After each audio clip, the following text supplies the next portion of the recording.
Please note that this content is for adults only. Viewer discretion advised. If you haven't yet, hit the subscribe, like, and share.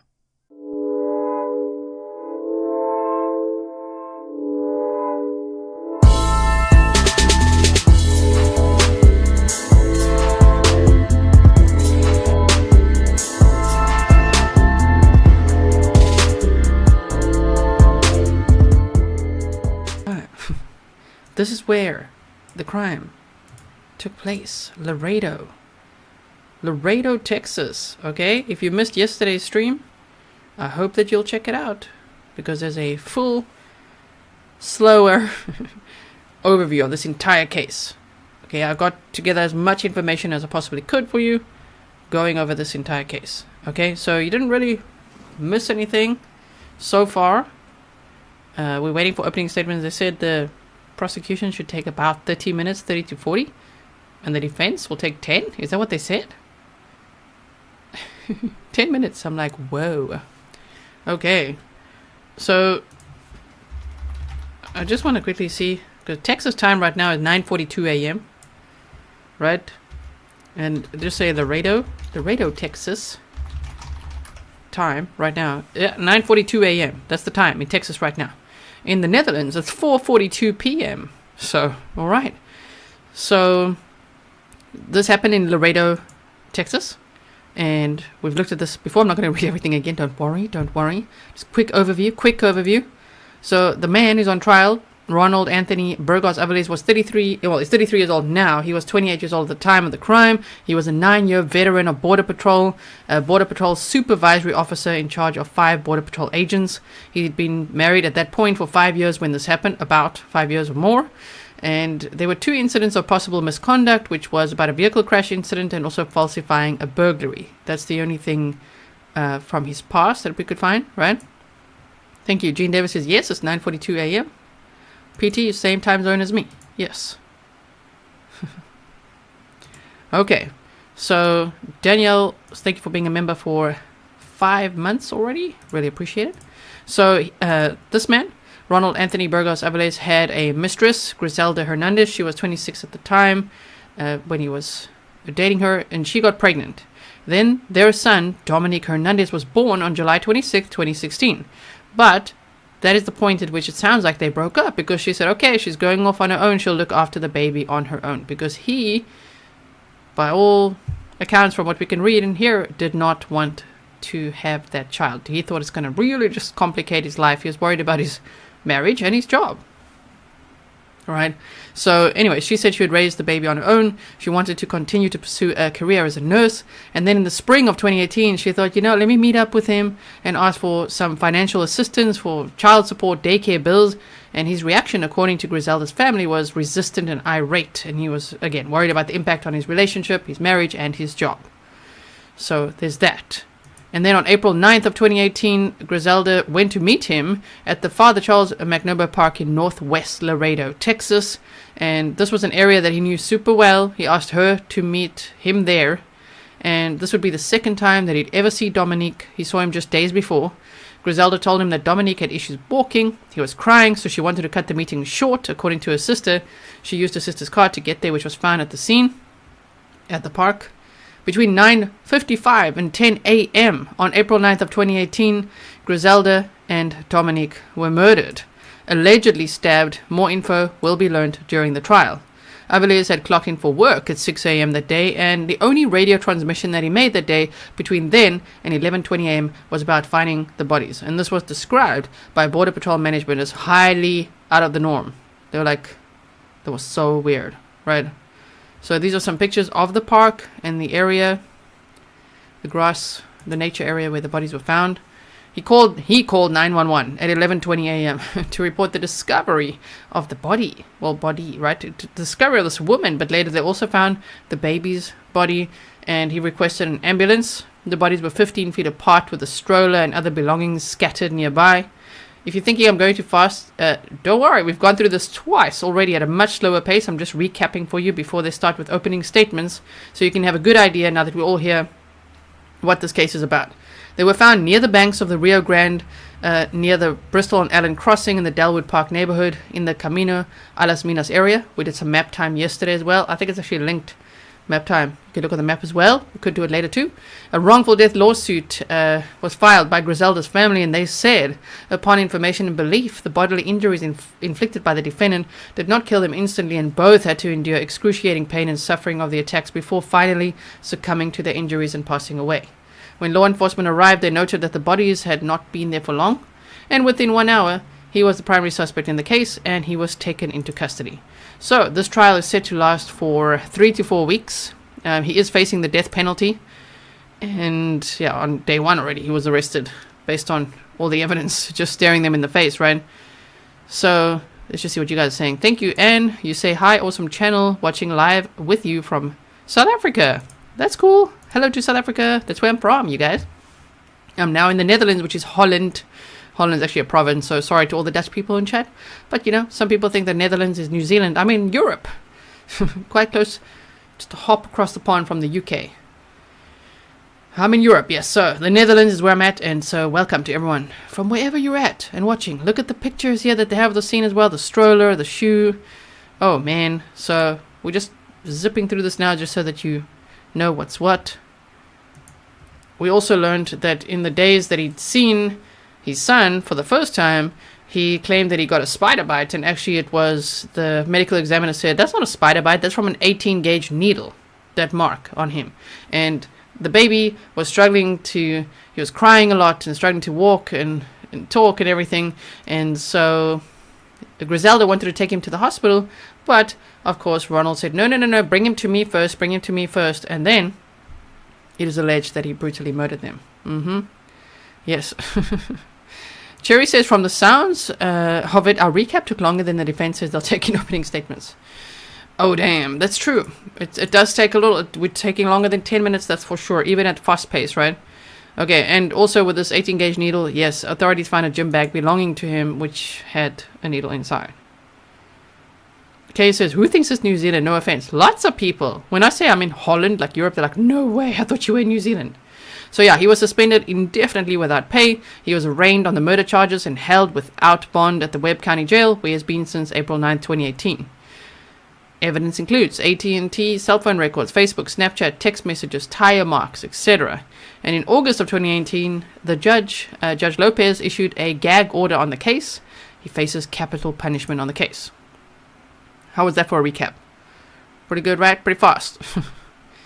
Again, if you want it to be a little bit slower and you want to see all of this that we've been through already, then just go back a little bit or look at yesterday's stream. Yes, Caroline. Exactly. If someone didn't know geography, they might figure the Netherlands was an adult video site. The Netherlands. They're like, what is that? Holland, yes. Brenda says, thank you for the recap. So many different cases. Sometimes it's hard to know which one I'm watching. I know, right? I know. I also like the recap as well. We get in the mindset of what are we watching, what's happening, because there are so many different cases happening all the time. If you don't ever watch my YouTube shorts, you should, because I update you on lots of things over there as well. I make these like 60-second shorts. Are not for everyone, you know. YouTube shorts. Not everyone likes that format. I like it because I like TikTok too. Some people hate TikTok. Okay, I'm on there too, but I do make YouTube shorts. I do make TikToks. I am on Twitter. You can find me all over there. And if you watch those, you'll see quick little recaps happening in between. Please have a seat. Actually, members of the jury, Ms. Alanis, if you could please stand. I know that so we haven't seen each other in a while. And when you were first selected to be on this jury, you took an individual oath, but I told you once you're here, I think I'm going to remind everybody of that oath, but asking all of you to take your oath again. We have 12 members of the jury, and we have 4 alternates who are here with us. Good morning and welcome back. Please, all of you, raise your right hand and be sworn. No, I'll get it. Do you, and each of you, solemnly swear or affirm that in the case of the state of Texas against the defendant, you will a true verdict render according to the law and the evidence, so help you God? Thank you. Please have a seat. I have given you all, or left you all on your seat, the jury instructions. I had probably read some of those instructions to you, I know I have, when we were all in a group at the makeshift 49th District Court at TAMU. And then I did some more reading of the instructions to you after you were selected individually at the individual jury selection. Now that you are all together, I am going to go over all of the instructions. So please feel free to follow along or just listen, however you prefer. Members of the jury, you have been chosen to serve on this jury, and because of the oath that you have taken and under your selection for the jury, you have become officials of this court and active participants in our justice system. You have each received a set of written instructions. I am going to read them with you now. Some of them you have heard before and some are new. While in the courtroom and participating in this case, turn off all mobile phones and other electronic devices. Do not communicate with anyone electronically while you are in the courtroom or while you are deliberating. I will give you a number where others may contact you in case of an emergency. Do not record or photograph any part of these court proceedings because it is prohibited by law. To avoid looking like you are friendly with one side of the case, do not mingle or talk with the lawyers, witnesses, the parties, or anyone else involved in the case. You may exchange casual greetings like hello and good morning, but other than that, do not talk with them at all. They have to follow these instructions too, so you should not be offended when they do follow the instructions. Do not accept from any favors from the lawyers, the witnesses, the parties, or anyone else involved in the case, and do not do any favors for them. This includes favors such as giving rides and food. Do not discuss the case with anyone, even your spouse or a friend. Do not allow anyone to discuss the case with you or in your hearing. If anyone tries to discuss the case with you or in your hearing, tell me immediately. We do not want you to be influenced by something other than the evidence admitted in court. Do not talk about the case with anyone during the trial, not even with other jurors until the end of the trial. You should not discuss the case with your fellow jurors until the end of the trial, so that you do not form opinions about the case before you have heard everything. After you have heard all the evidence, received all my instructions, and heard all of the lawyers' arguments, you will then go to the jury room to discuss the case with the other jurors and reach a verdict. Do not investigate this case on your own. For example, do not try to get information about the case, the lawyers, the witnesses, or the issues from outside this courtroom. Do not go to places mentioned in the case to inspect the places.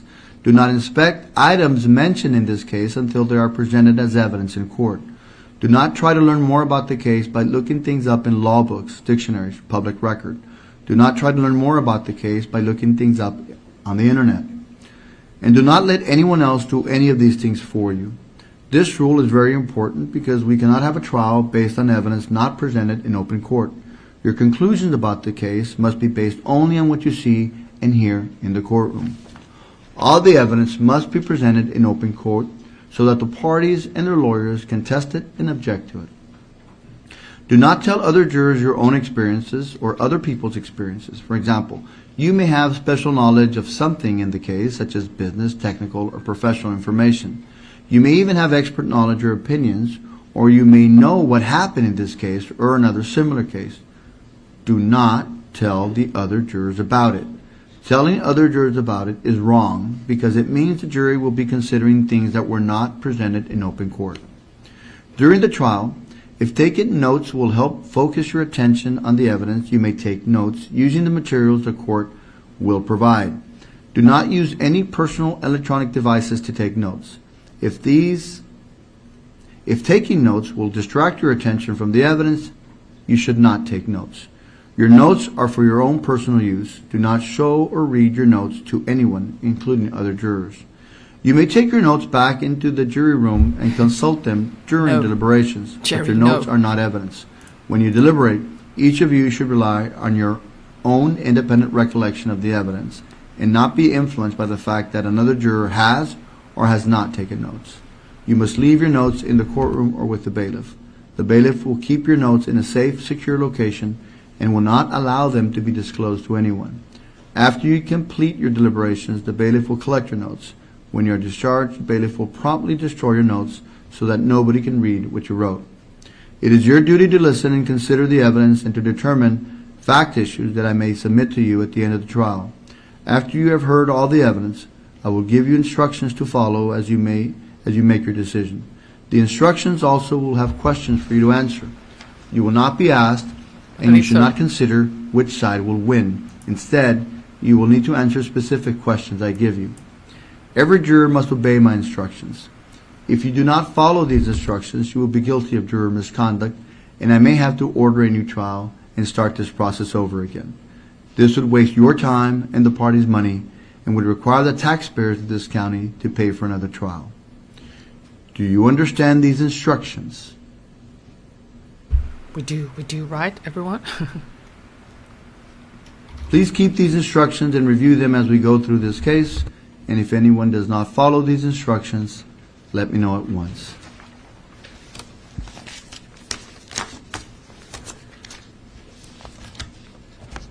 Very well.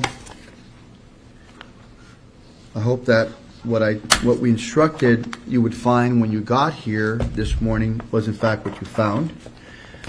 You now have your badge with you, your juror badge. It identifies you as a juror, and it's your parking pass, right? When you get up now, you don't have to show the letter anymore. Now you just come on up with your badge. They'll let you up. You get your parking space. You'll come right into the courtroom the same way you did this morning. You'll find exactly what I promised you would find this morning in terms of something to drink, something to eat in the morning, just in case you didn't get to that in getting ready for today. That's the way you'll find things every day. Thank you very much once again, and we will start this process. I told you that I would identify more or less what you would be looking at, the way this process would start. We will start with opening statements from both the state and the defense. Opening statements are not evidence.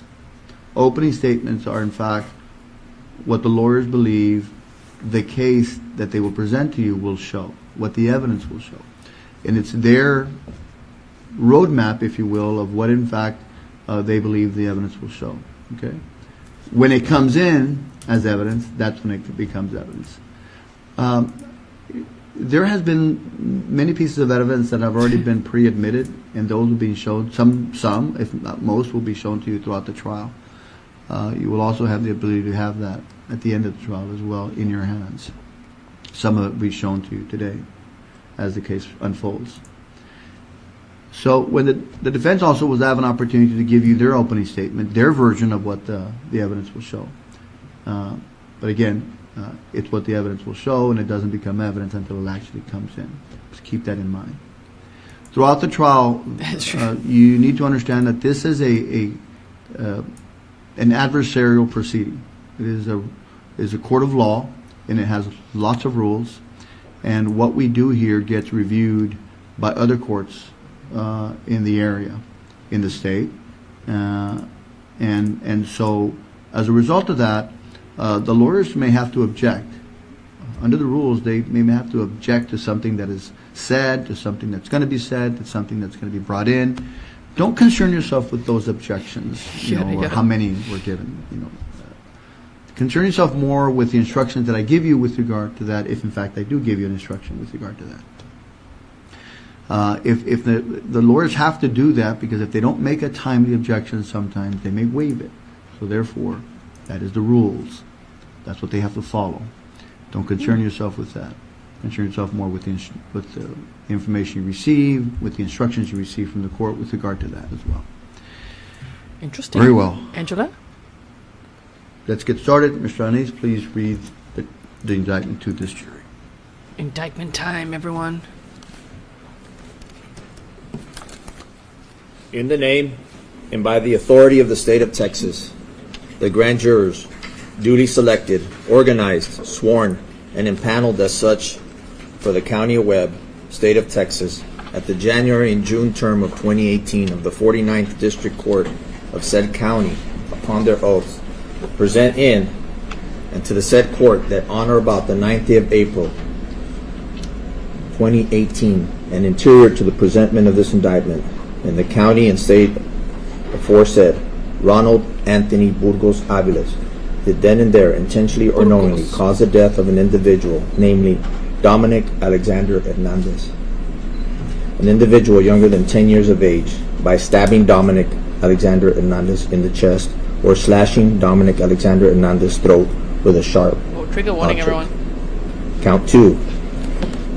And the grand jurors aforesaid, upon their oaths, do further present in and to the said court that on or about the 9th day of April 2018 and anterior to the presentment of this indictment in the county and state aforesaid, Ronald Anthony Burgos-Aviles did then and there intentionally or knowingly cause the death of an individual, namely Grizelda Hernandez, by stabbing said Grizelda Hernandez multiple times with a sharp object, and did then and there intentionally or knowingly cause the death of another individual, namely Dominic Alexander Hernandez, by stabbing Dominic Alexander Hernandez in the chest or slashing Dominic Alexander Hernandez's throat with a sharp object, and both murders were committed during the same criminal transaction against the peace and dignity of the state. To which the defendant, please, Mr. Oh, man. Mr. Burgos pleads not guilty, Your Honor. Not guilty. Thank Okay, pleading not guilty to Mr. confirm. You may proceed with the opening statement. May it please the court, Yes, sir. counsel, ladies and gentlemen, this is a case about the danger within. Oh, man. Camera angle. A danger within a family, a danger within law enforcement, a danger within society. The evidence will show Sound that on got April the loud. 9th of 2018 started like any other ordinary day.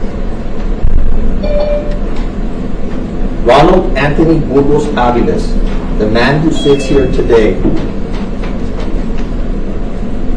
a supervisor, Border Patrol agent of 9 years, reports to the Laredo North Station for his shift from 6 a.m. to 4 p.m. He arrives. The evidence will show that he goes to his morning meeting that's called muster, where the assignments are handed out.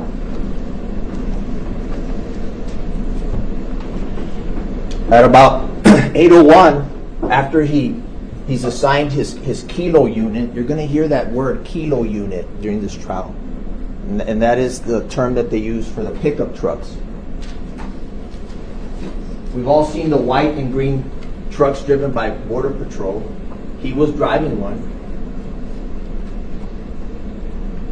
K66119.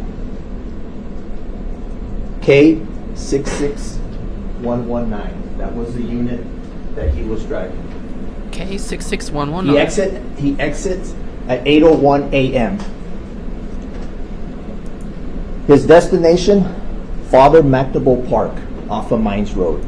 McNaboe Park. That Now we is know. the area that he was going to be in charge of that day, and the evidence will show that that area covers from Father McNaboe Park all the way to World Trade Bridge. He is a supervisor, and he has other agents under his supervision.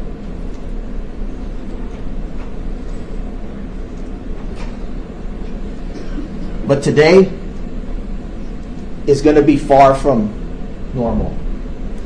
Today, April the 9th of 2018, is the day that he is going to carry out a sinister plan.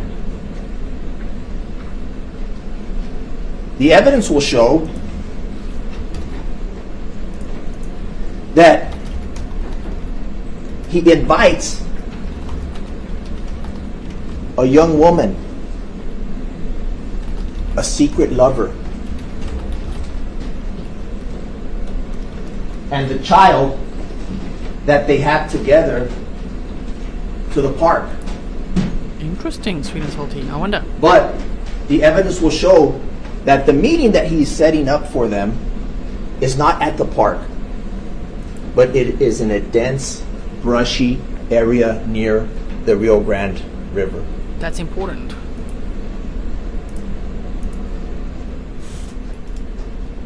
He instructs her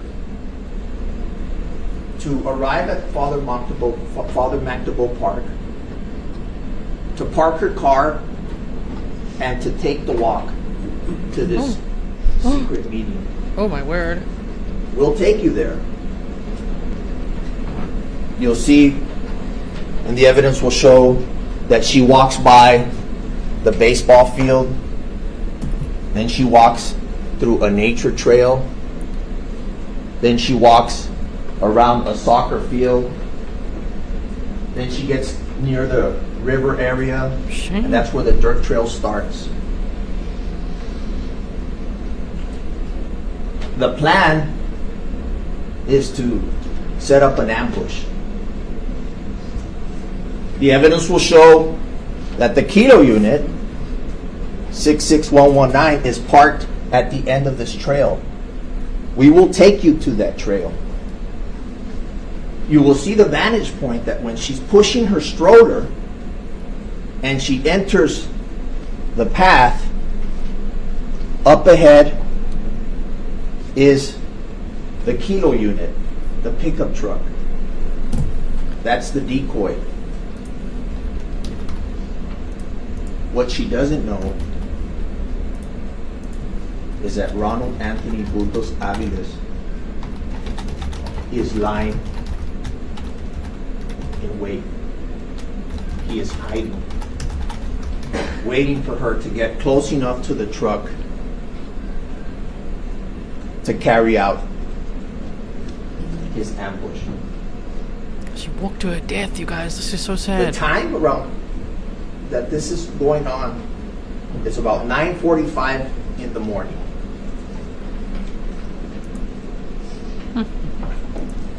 The next few minutes that this young woman and this innocent baby experience is the most horrific and terrifying, unimaginable thing that anybody could imagine.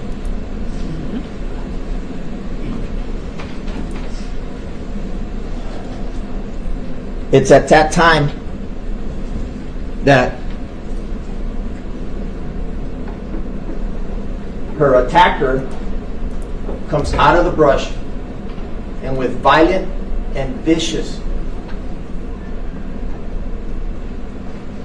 moves, clenching a knife, attacks this young woman. But what does every mother have? What does God give every mother when it comes to protecting a child? Not every. What will every mother do? The evidence will show that they will protect, that they will fight, and they will even die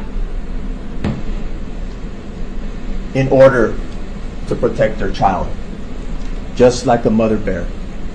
Mama bear. Okay. Grizzly true crime. Yeah. Who is this young mother? Who is this innocent baby?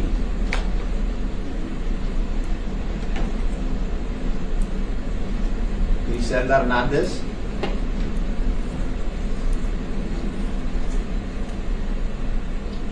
And 18-month-old Dominic Hernandez.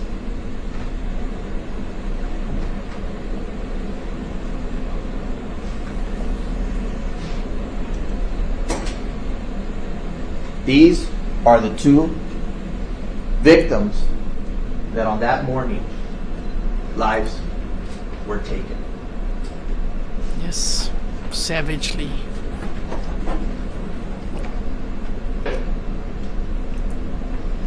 The evidence will show that the plan that Ronald Anthony Burgos-Aviles set was to make it look like some smugglers had attacked this woman. The dirt trail that he used his skills,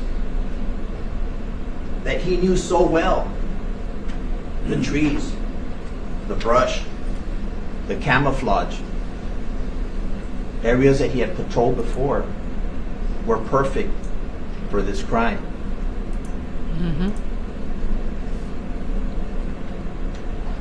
What he did not anticipate was the fight. The fight.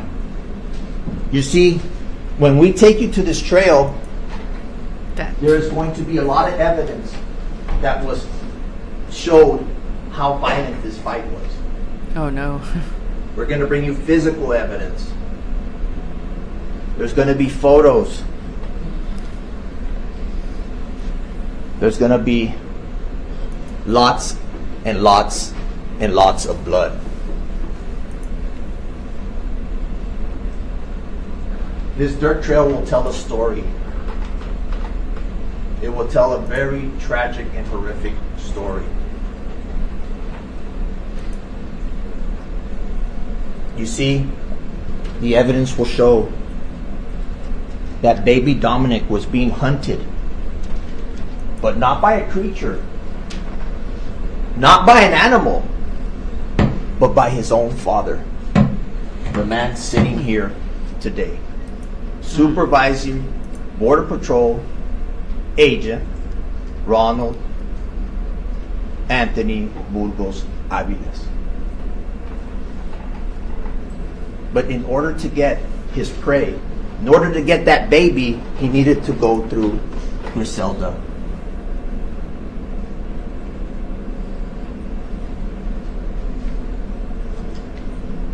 "27 stab wounds." Oh man. I said that. That's a lot. That's a lot.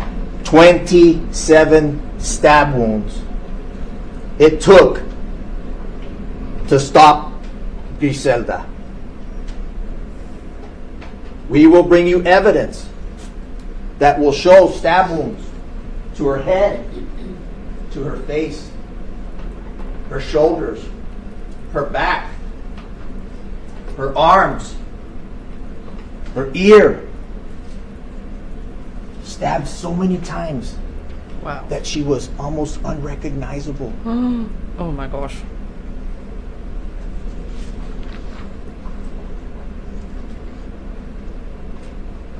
You will see through the forensic evidence the defensive wounds on her hands that show how violent the attack was. You will also see that in the fight, she lost her shoes. The tennis shoes that she was wearing were off her feet.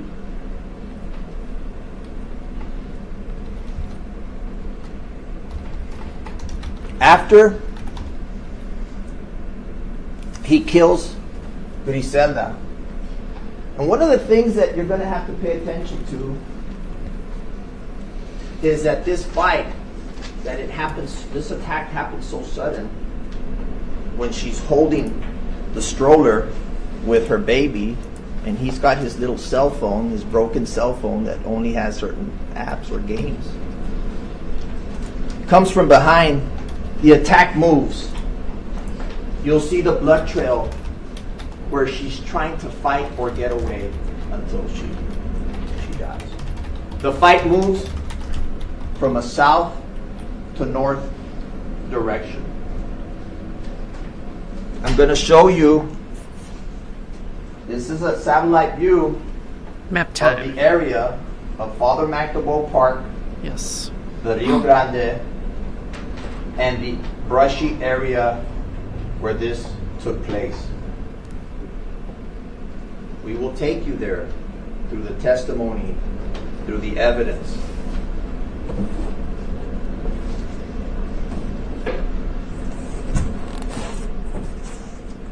You will see Okay. We're looking. We're this paying area attention. of this dirt trail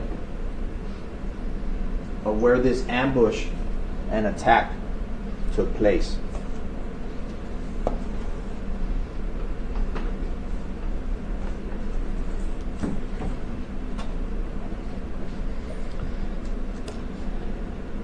After He finishes with Grizelda. He's now able to Oh no. get the innocent baby. This is gonna be The hectic. evidence will show that as she lays dead, he walks back to the stroller. We'll bring you the stroller. You'll see the stroller. He gets in front of baby Dominic and he unstraps the buckle to take him out. Baby Dominic is confused at this time, probably scared. How do we know this? The evidence will show that Grizelda's blood is on the straps, on the buckles, where he unbuckled the baby. Mama Bear's blood is there where he unbuckles the baby. Oh man. What he does next is something that is unimaginable. He takes the baby into the grass, into the brush, closer to the river, holding the baby, 18 months old, his son, and you will see the pictures of Dominic. Oh no. Dominic is wearing a little green shirt from Star Wars. And on that shirt, he has a picture of Yoda. It's the baby Yoda. It says, "Lucky I am." Oh shame. Oof.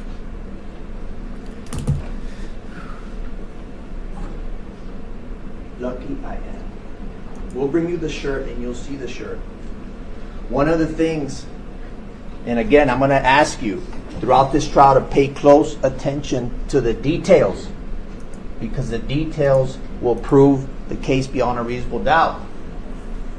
One of the interesting facts about the Lucky I Am little shirt, and I'll come and I'll show it to you, is that there is no hole in the shirt. Listen to that. There is no hole in the shirt.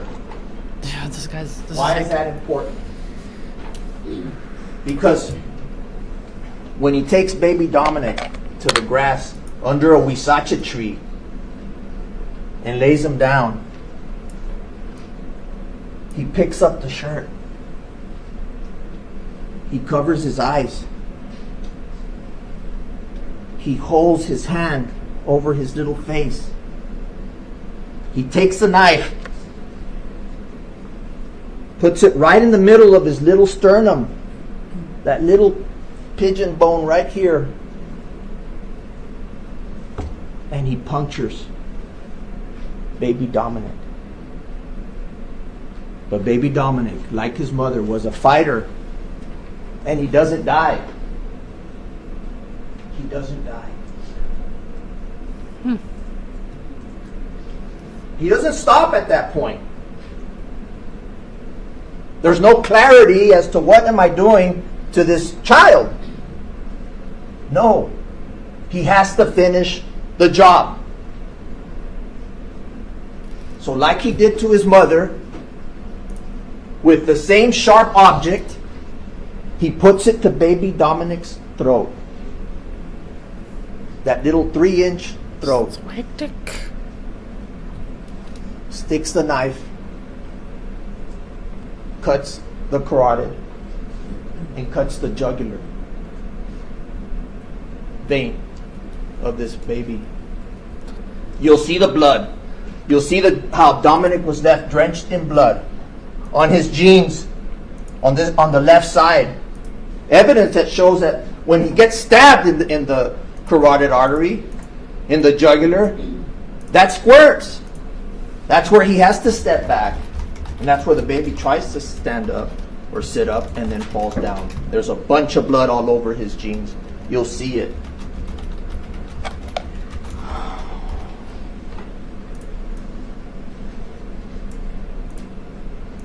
Now what?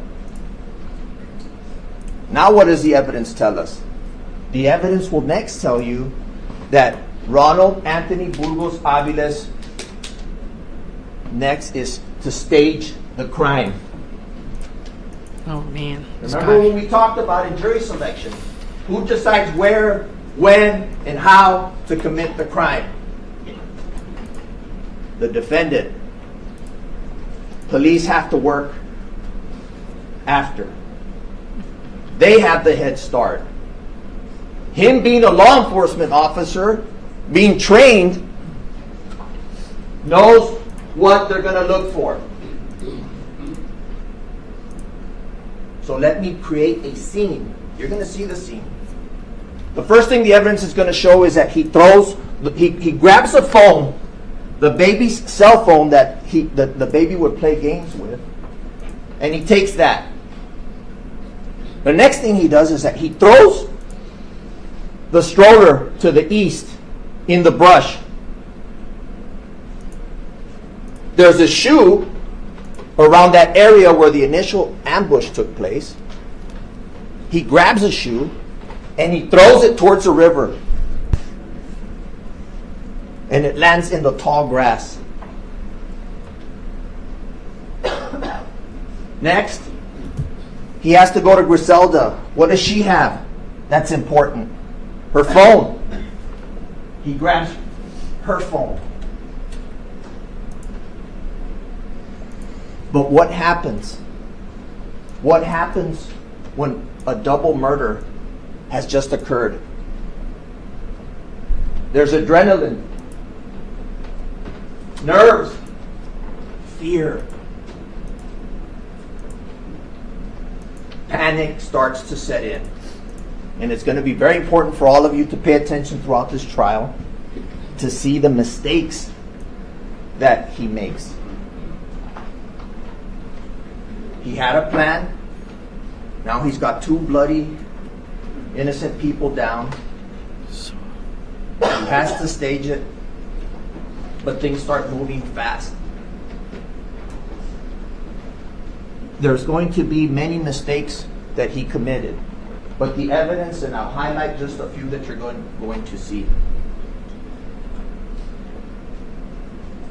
The evidence will show that in the Kilo unit, 66119, the official Border Patrol truck that he was driving, he goes in there. The two phones that belong to both of his victims, he places them under his vest, the Border Patrol protective vest, and you'll see the name Burgos, R. Burgos. He stuffs them under on the passenger side. During the attack, when Grizelda was fighting and kicking for her life, he loses a belt keeper. You see, you'll learn that police officers wear a belt, and then on top of that belt, they wear a Sam Brown, which is their utility belt where they have their gun. But that's held by keepers. Typically 3 to 4 keepers around the waist to hold all the equipment together, right? One of those keepers falls. It falls. It's stepped on during the fight. And blood droplets fall on the belt keeper. And we'll show you who those blood droplets belong to. He throws that belt keeper into the truck. And guess where it lands? Under the front seat. Under the front seat. 9:49 a.m. How do we get that time? We're going to bring you GPS evidence. We're going to bring you every unit from Border Patrol has technology, right? We're going to bring you the evidence that shows that in this circumstance, when you turn off your unit, the system, the GPS system records. So true, the time Caroline. it turns off. The evidence is going to show that the best calculation of when this murder took place was between 9:49 and 10:10 a.m. I'll repeat that. It's very important. 9:49 to 10:10 a.m. In between that time. At 9:49, the GPS turns off one time.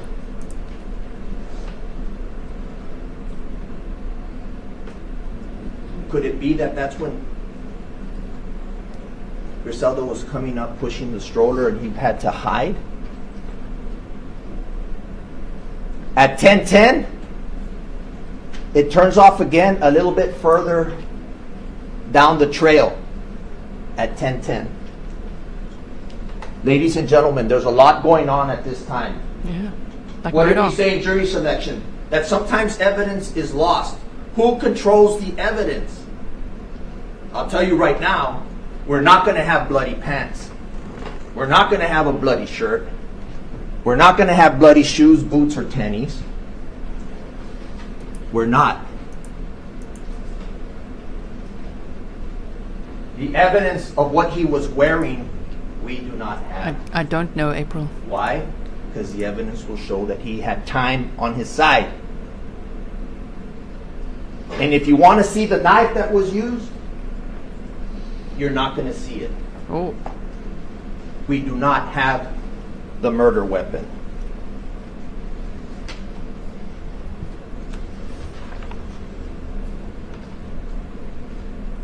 But I'll tell you what we do have. We have technology.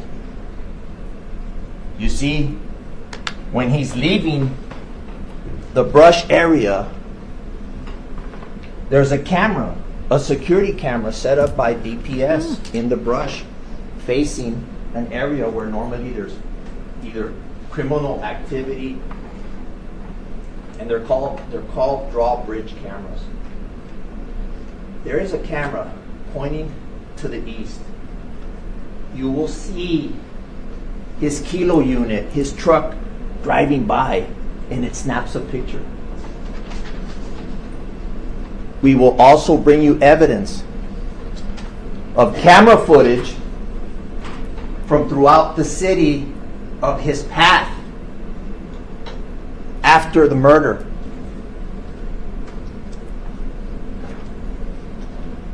It's important to think logically and chronologically throughout this case. Yes, we like that. Logical and He has chronological. just killed 2 people using a knife. At least 29 stab wounds. You will see the tremendous amount of blood at the crime scene. How do you control so much blood? You can't. You can't. One of the mistakes was, and maybe it wasn't, but the evidence will show that baby Dominic's blood on the back tailgate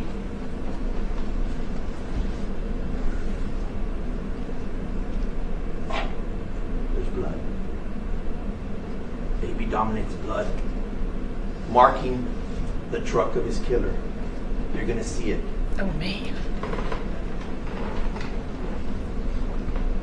You'll see video footage from his home, from the neighbor's camera, sometime after 10:15, 10:30, shortly after the double murder.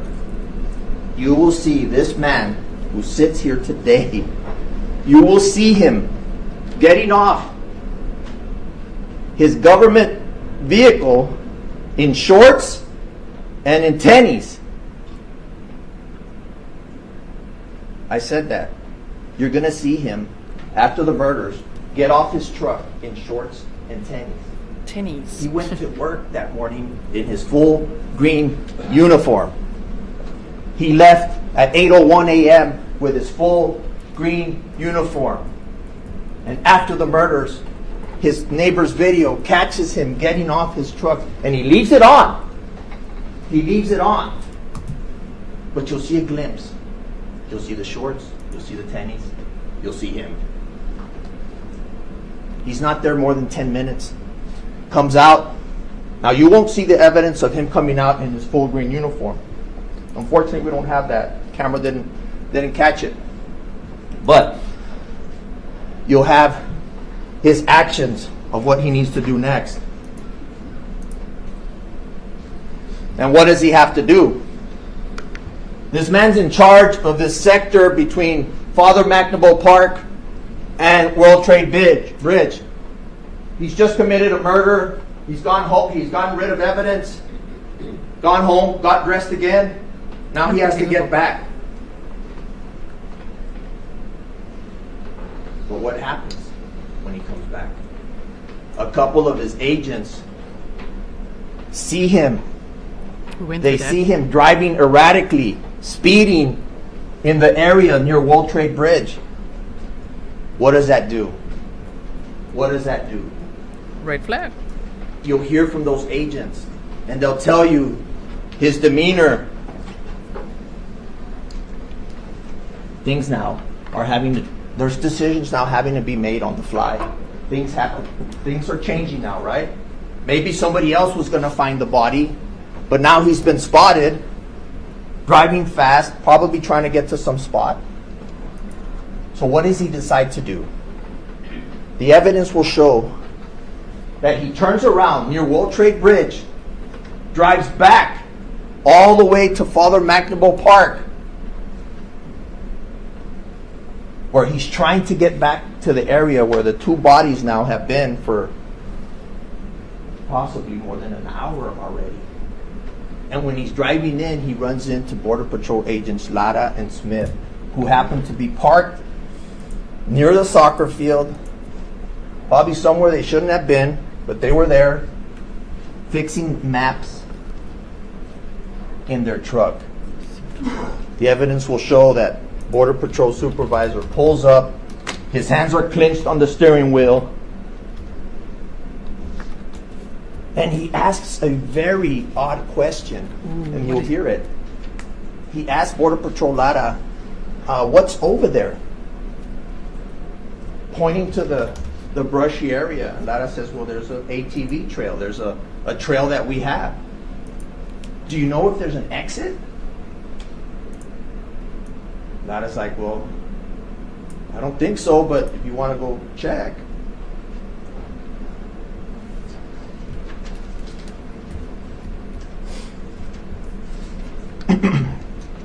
Right after that, the evidence will show that he comes on the radio.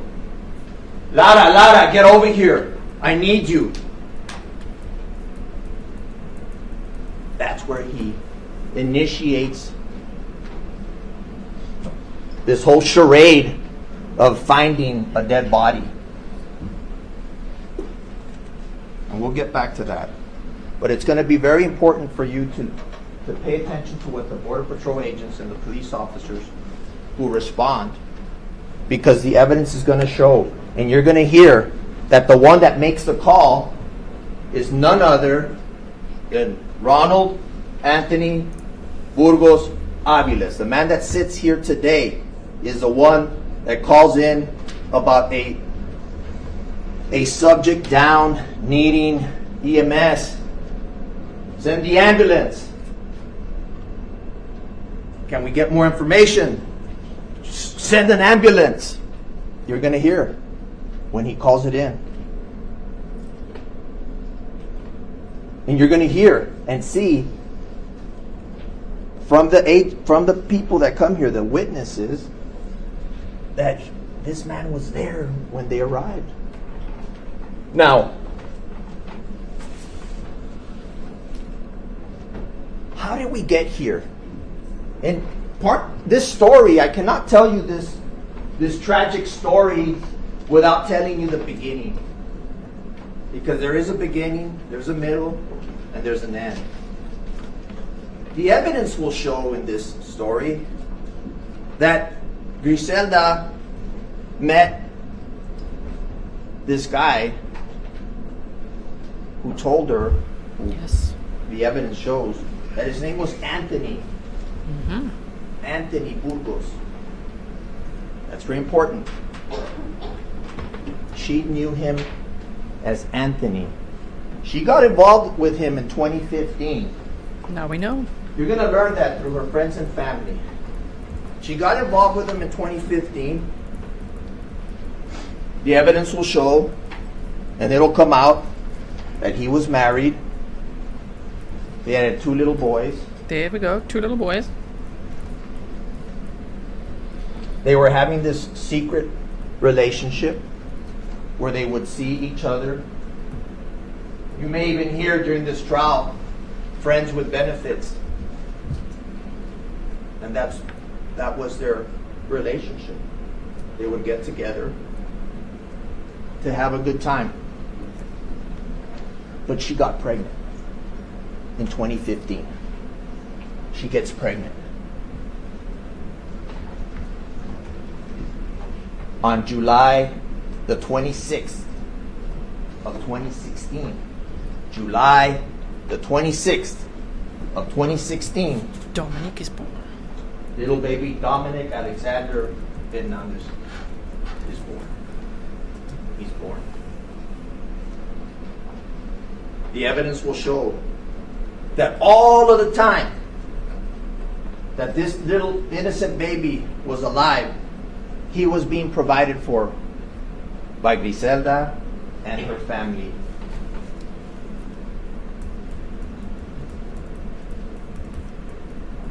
Not once, the evidence will show, not once did this man who sits here today ever take responsibility for that innocent baby. But what do they say, right? Babies are expensive. Griselda had dreams. She had hopes. She had goals. You're going to learn that one of her dreams, one of her goals was to become a nurse like her older sister, Angelica. And we're going to bring you Angelica. And Angelica is going to be a very important witness in making the connection between her baby sister and this guy that they know as Anthony. Because their meetings were secret, the family didn't really know much about Anthony. And Griselda protected him. So much so that for the first 18 months of Dominic's life, she made herself financially responsible for Dominic. You're going to learn that she wanted to be a nurse, but because of the financial strain that was going on in her life, she needed help. You're going to find out through the evidence that she was supporting her baby in the daycare through student loans. But student loans can only go so far. Right? Baby needs daycare. Griselda needed help. And how do you get help in the state of Texas? Child support. And Griselda did what the right that every young woman has who becomes pregnant when there's a father who does not want to make himself responsible. She exercised her right to go to the Texas Attorney General and begin the process. You will see the evidence of her trying to say, hey, help me out. Help me out. But no help was coming. So what do? So the chronology is going to show that in 2017, in December, she starts practicing how to tell him, hey, I'm going to have to go to the Attorney General. In January of 2018 is when she says, I need help. I'm thinking about going to the child support. Can you help me out? This is when, and the evidence is going to show, and you're going to have to pay close attention to this. This is when the Facebook activity is going to spike up with their communications. Every time she brings up child support, what he does is deflect the subject by using humor, talking about sex, giving her guilt trips. You're going to see this pattern, right? But he's not showing rage. He's not showing anger. You'll see the communications. And it's not, how's Dominic? El nene, the baby, or the baby. But he doesn't use Dominic's name. The baby. Oh. By March the 21st of 2018, by that time he's already been served. When you file a child support action in the state of Texas, one of the first steps is what's called a negotiation conference. A negotiation conference. And that's where the state of Texas will try to bring the father into a meeting to try to work out, hey, this is what the percentage is, this is what you're going to have to pay. By March the 21st, that was already set. You're going to see evidence that that train was moving. That legal proceeding had already started. And then something happens that had never happened before. Something happens. He says, I want to meet Dominic.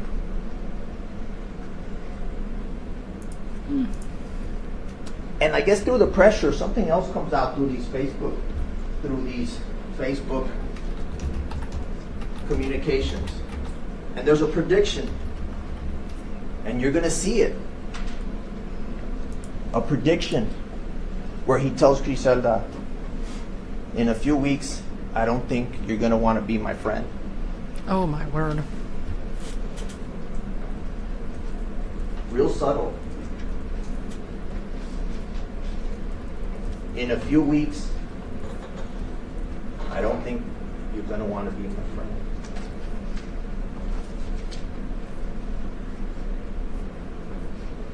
March 24th, I want to see you guys tomorrow. In the morning of March the 25th, this is a very important date, ladies and gentlemen. Spider On bite March date. the 25th, approximately at around 9:49 a.m., she gets a text to meet him at Winfield Park, off of Del Mar and Winfield. There's a park as you go into this neighborhood. He selects the area. This is a big day because for the first time in baby Dominic's 18 months alive, he's going to meet his father. The evidence will show that she goes over there. She gets there. Burgos says he's going to be playing basketball, and he's there at the park. Sends her the instructions. She arrives. She shows baby Dominic, introduces baby Dominic to his father. She has to go back to her vehicle to get some stuff. So she gives the baby over to the father. Something that maybe she shouldn't have done. But she so badly wanted to trust this man. She hands over her innocent child to him. She goes to the truck or the car. When she comes back, baby Dominic is crying. Baby Dominic is in crisis. Something's going on with baby Dominic. Oh my gosh. She can't figure it out. It's so bad that she cancels the meeting. She takes the baby back and says, I gotta get out of here. I gotta go. You're gonna hear evidence from Angelica Hernandez and you're gonna see the communications of saying something happened to Dominic. What? What happened to Dominic? I don't know. I think he got bit by something.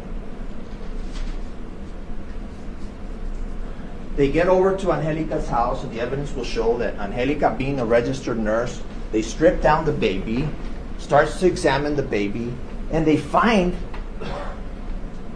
a small wound on his thigh. On his thigh. That's what we wondered. On his thigh. Think about it.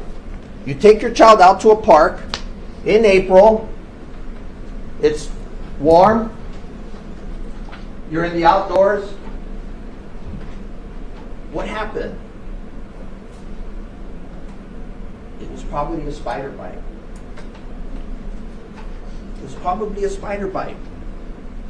Even at that moment, ladies and gentlemen, Grizelda, Angelica, still no indication that they were in danger. It'll be very important later on, and the evidence will show that that, in fact, was not a spider bite. What was it? Maybe they'll tell us now.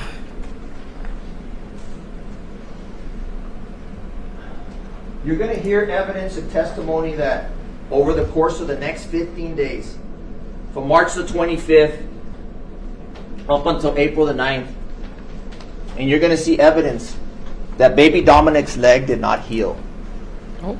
It did not heal. It got so bad, ladies and gentlemen, that you're going to see that he was unable to stand. He could not walk. This is an 18-month-old child that was running around like any toddler up until March the 25th.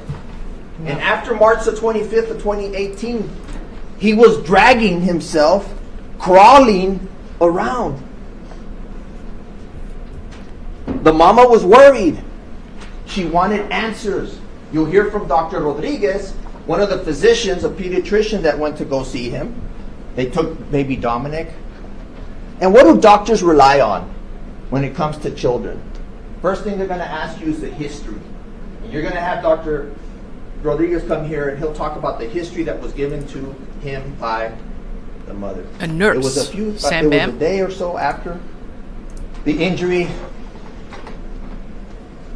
There were some photos that were taken by Angelica at her house. She had instructed her sister to show them to the doctor. She didn't show them to the doctor. The doctor went based on what he was being told by Mama. Mama was telling him that it was a spider bite.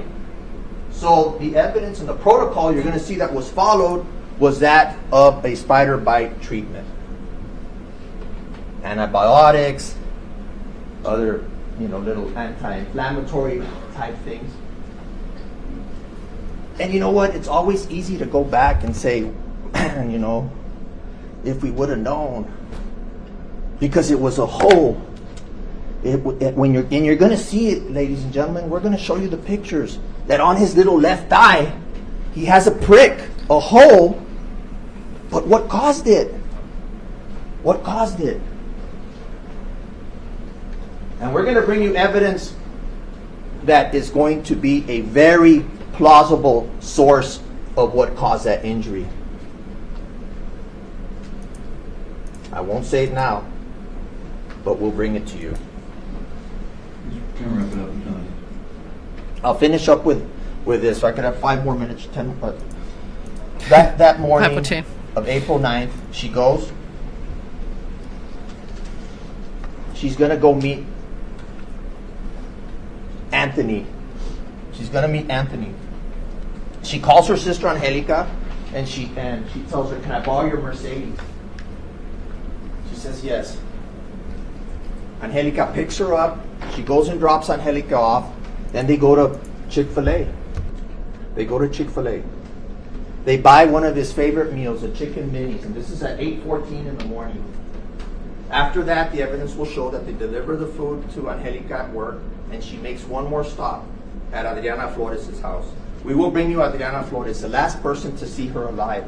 Now, Adriana would have told her, "Hey, I'll take care of the baby." And she says, "No, I'm going to go see the father at Father McNaboe Park. I'm going to go see Anthony."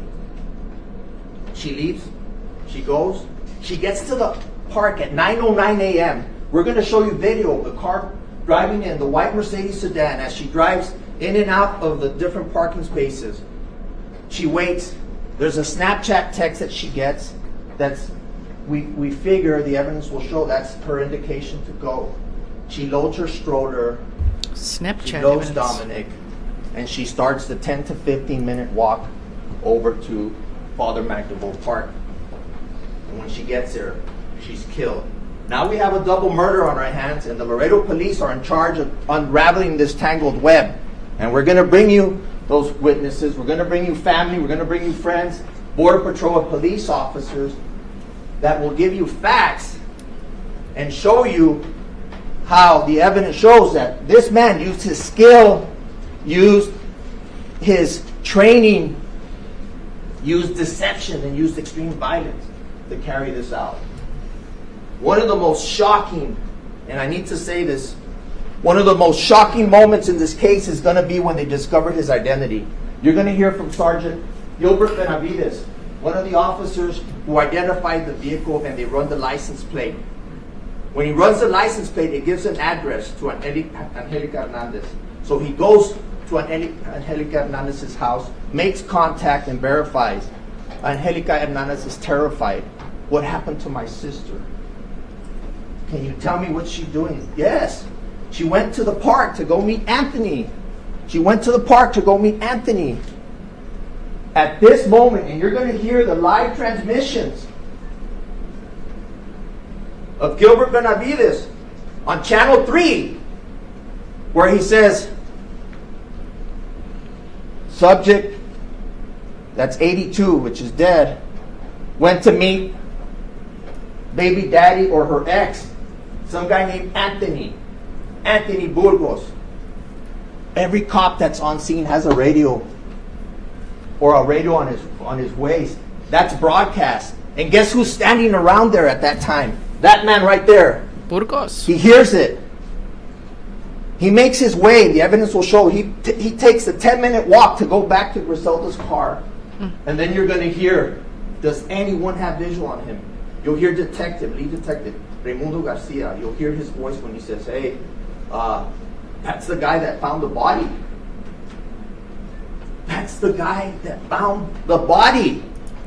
Somebody get visual on him. And then Detective Ray will come and tell you he switches to a cell phone so that it's not broadcast. The killer is right there among the police officers in full uniform. Detective Reyes will come and tell you when they say Anthony Burgos, he sees Burgos and he says, hey, what's your name? And you know what the evidence is going to show? That he says, my name's Ronald. My name's Ronald. Ronald. Deception. The name he gave Grizelda was Anthony. And I'm wrapping it up. Yeah. Detective Reyes has enough already where he says, give me your full name. Ronald Anthony Burgos-Aviles. The officers figure out. One of the other officers there, Greg de la Cruz, I believe his name is, hey, get this guy's weapons up against the car. Take off your Sam Brown. Hey, what's going on? They disarm him. You'll hear when at that moment when they ask him, the hand gets close. It's a tense moment. You'll see Detective Rick Reyes, big guy, 2-3 times any of our size. Oh. Thank God he was there. And they get Burgos-Aviles and they put him in the unit. Super important. There's a camera in the unit. We will bring you the footage from that camera. And guess what? It has audio. Oh, when he gets in there, and you're going to hear him as he sits in the back seat and he's licking and wiping his arms.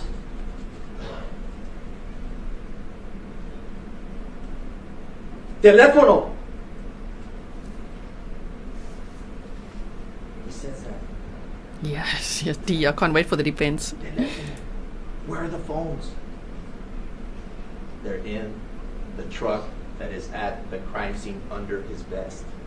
The very phones that we use to tell us that story. Detective Garcia will bring you all of this evidence. Yes. You'll also hear experts.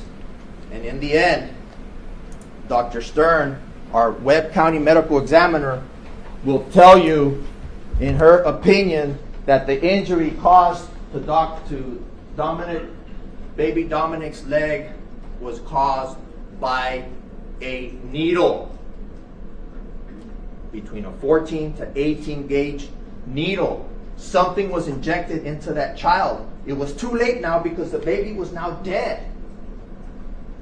There was nothing else that can be done. But Detective Garcia will tell you that in his personal truck, in his lunchbox, guess what we found. Syringe and needles. In the lunchbox, damn. Syringe and needles. In the end, ladies and gentlemen, all of the facts, all of the evidence, all of the circumstantial evidence that you use every single day in your lives will show that this man used his skill, used his expertise, used his job, used his equipment, used extreme violence, and used deception to kill 2 innocent people.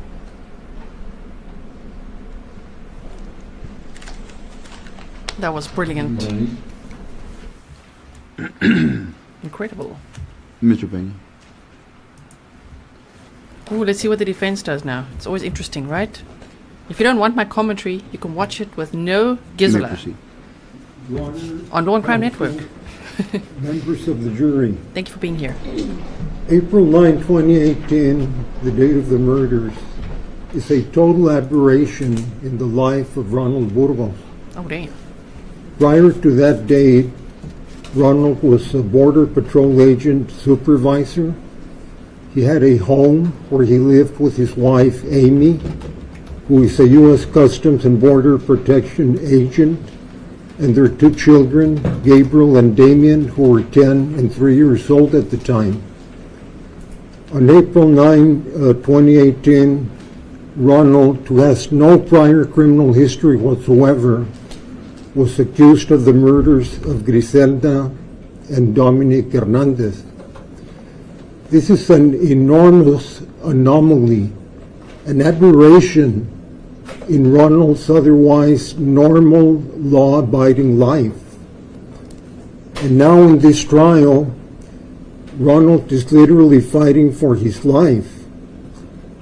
As his lawyers, we have the duty to render effective assistance of counsel.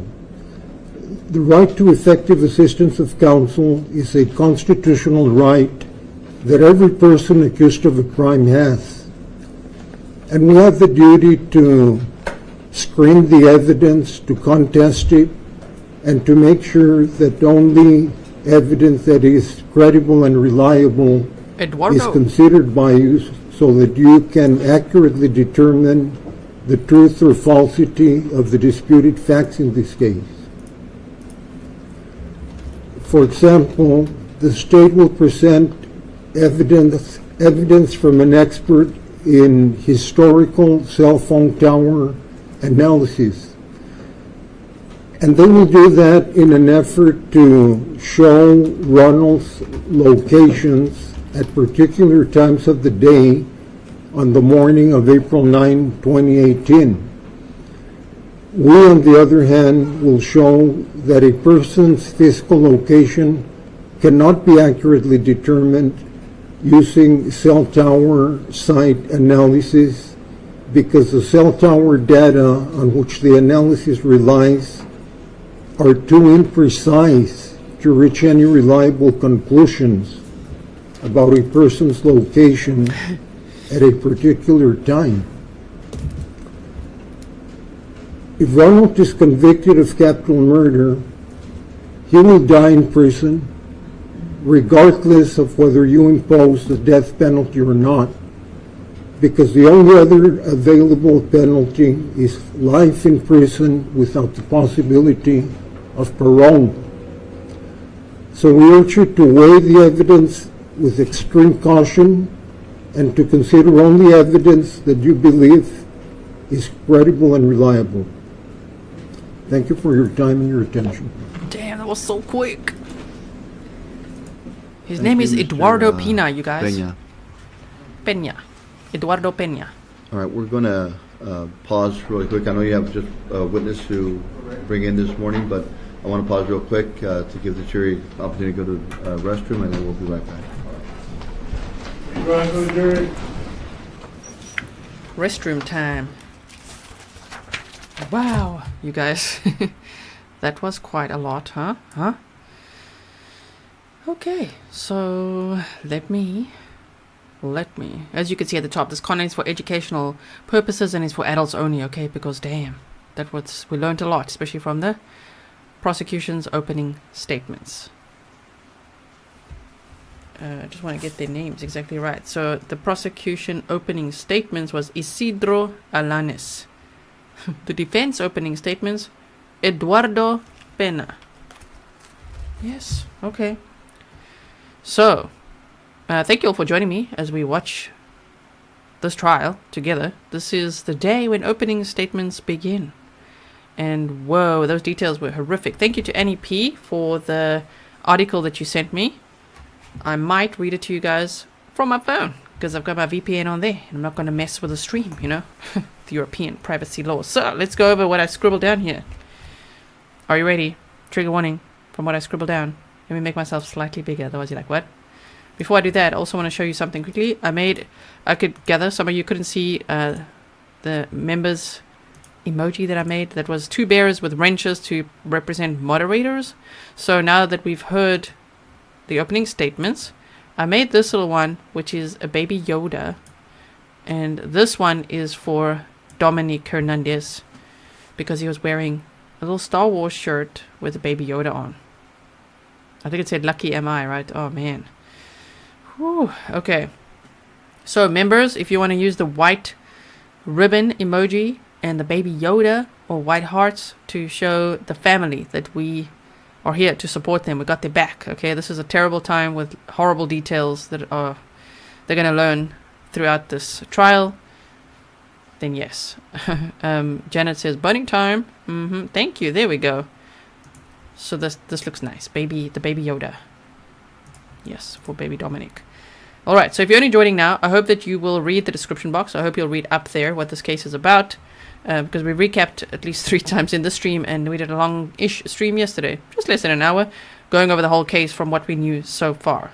So what we learned from the opening statements, okay, again from prosecutor, the district attorney Isidro Alanis, is that Ronald Anthony Burgos, so now it's Burgos, so no, it's not Burgos. I was like Burgos, you know, Burgos-Aviles. He was, you know, we know that he was a border patrol agent, a supervisory officer, in fact, in charge of 5 other border patrol agents. Anyway, and he was in his white and green truck, which they call a kilo unit. I hope I heard that right.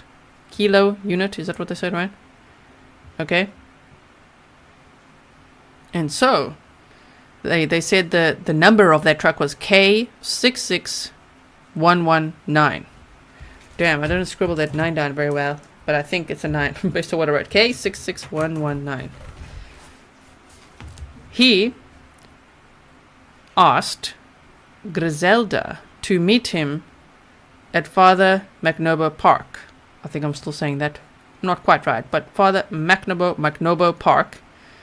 And he would be in charge of that area that day. So not only did he lure her there, like, bring the baby, come over there, meet me there. Also, park your car at the park and then just walk along the trail, okay?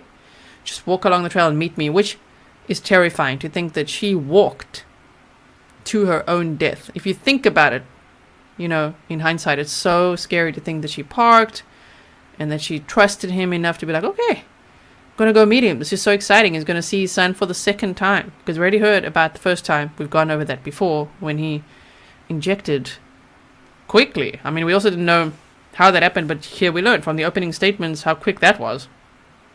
Thank you. Becky G say I found him. So he asked her to meet him there, and she used her sister's car. So Grizelda, 28 years old, it was his ex-mistress, right? They were already battling because she'd filed for child support because he's the father and he just really didn't want to pay. So we learned today that they started seeing each other in 2015. Then she got pregnant and she had Dominic, their son, on July 26th, was it? Yes, 2016. And he did not want to pay for his son. That seems to be the whole focus here. Just like, no, I'm not responsible, don't want to pay. Didn't even want to meet him until March of 2018. So, he said that she needs to walk to a secret meeting. And that's where he planned to ambush her. The Kilo unit was parked at the end of the trail. Now, yesterday we did some map time, and I'm not sure how long this break will be. They're going to bring their first witness, I assume. But we looked at the map time, and where we went through that gate, well, we didn't go through it, but I showed you the gate where he would have gone through. Yeah, he was parked at the end of the trail. Chopper says, did she know he was married before she got pregnant? I don't know. I mean, he lied about his name, so I think that tells us a lot as well, huh? Because he said to her that his name is Anthony. She knew him as Anthony, whereas his name is Ronald. Ronald Anthony Burgos-Aviles. So, deception, as they say. So he then, at 9:45 a.m., popped out of the bushes. He was hiding in the bushes with a knife and attacked her. Ellie B from Tennessee, thank you so much. You said thank you for your hard work on this case. Thank you so much, Ellie B. Ellie B from Tennessee. Cool name. Thank you very much. So, he parked his truck and was hiding in the bushes and said, come to the secret meeting. When she got there, popped out of the bushes with a knife and attacked her. She suffered 27 stab wounds, is what they said. Head, face, shoulders, back, arms, ear, and she was almost unrecognizable. That was so savage, so brutal. Oh man, and the district attorney said, what does a mother do to protect their child? They go into this mama bear mode. And I say not every mother has that instinct. Yeah, I know. I had one of those moms without the instinct. But, you know, some of us know that, and we see it in true crime as well. But this mother went into full mama bear mode, and she fought back like hell. She fought for her life. She fought to protect her baby. But yet, he was so savage, he just kept on going. He then unbuckled the baby from the stroller. And how did they know? Is because Mama Bear's blood was on the buckles where he unbuckled the baby from the stroller. So they said he was wearing a little green Star Wars shirt with a baby Yoda, which is why we've got the baby Yoda on the screen, why we've got the emoji to do this in cases here. Of course, we've got the little red-eyed tree frog for Kyron. We've got the little Ganon Star one. We've got this baby Yoda. And the white hearts, the white ribbons and hearts, yes, for the family. So, and the shirt said, Lucky I Am. And this monster, I don't know what else to call him, lifted that shirt and covered his eyes and stabbed him, basically in the heart, in the sternum. And when that did not work out, they said that the little bear also fought, then stabbed him in the jugular. Wow, like this guy, oh my word. So he then threw the stroller. He also took a shoe and threw it towards the river. And in this whole fight, he lost a belt keeper. They said there's like 5 or so belt keepers on the belt to help with all the tools that they have and things like that. I was trying to visualize that. I'll have to look that up a bit more to be like, what belt? How did it look? But anyway, he lost it in the fight. And I think at some point he threw that as well, because I wrote that the belt keeper lands under the front seat.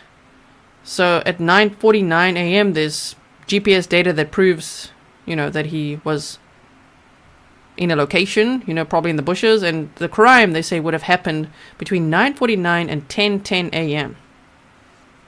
They do not have the murder weapon, and they say he had time to clean up, and we were all wondering about that yesterday. Like, wait, how was he not, after all that, covered in, in blood? Well, how was he not? Well, the pucker apparently went home. Oh my word, that was a new one that I learned today. I was like, sorry, what? So he didn't have bloody shoes. He didn't have they don't have the murder weapon, because he said, we do have technology. There was camera footage that took a picture of his truck where it was parked, and there was also camera footage after the murder.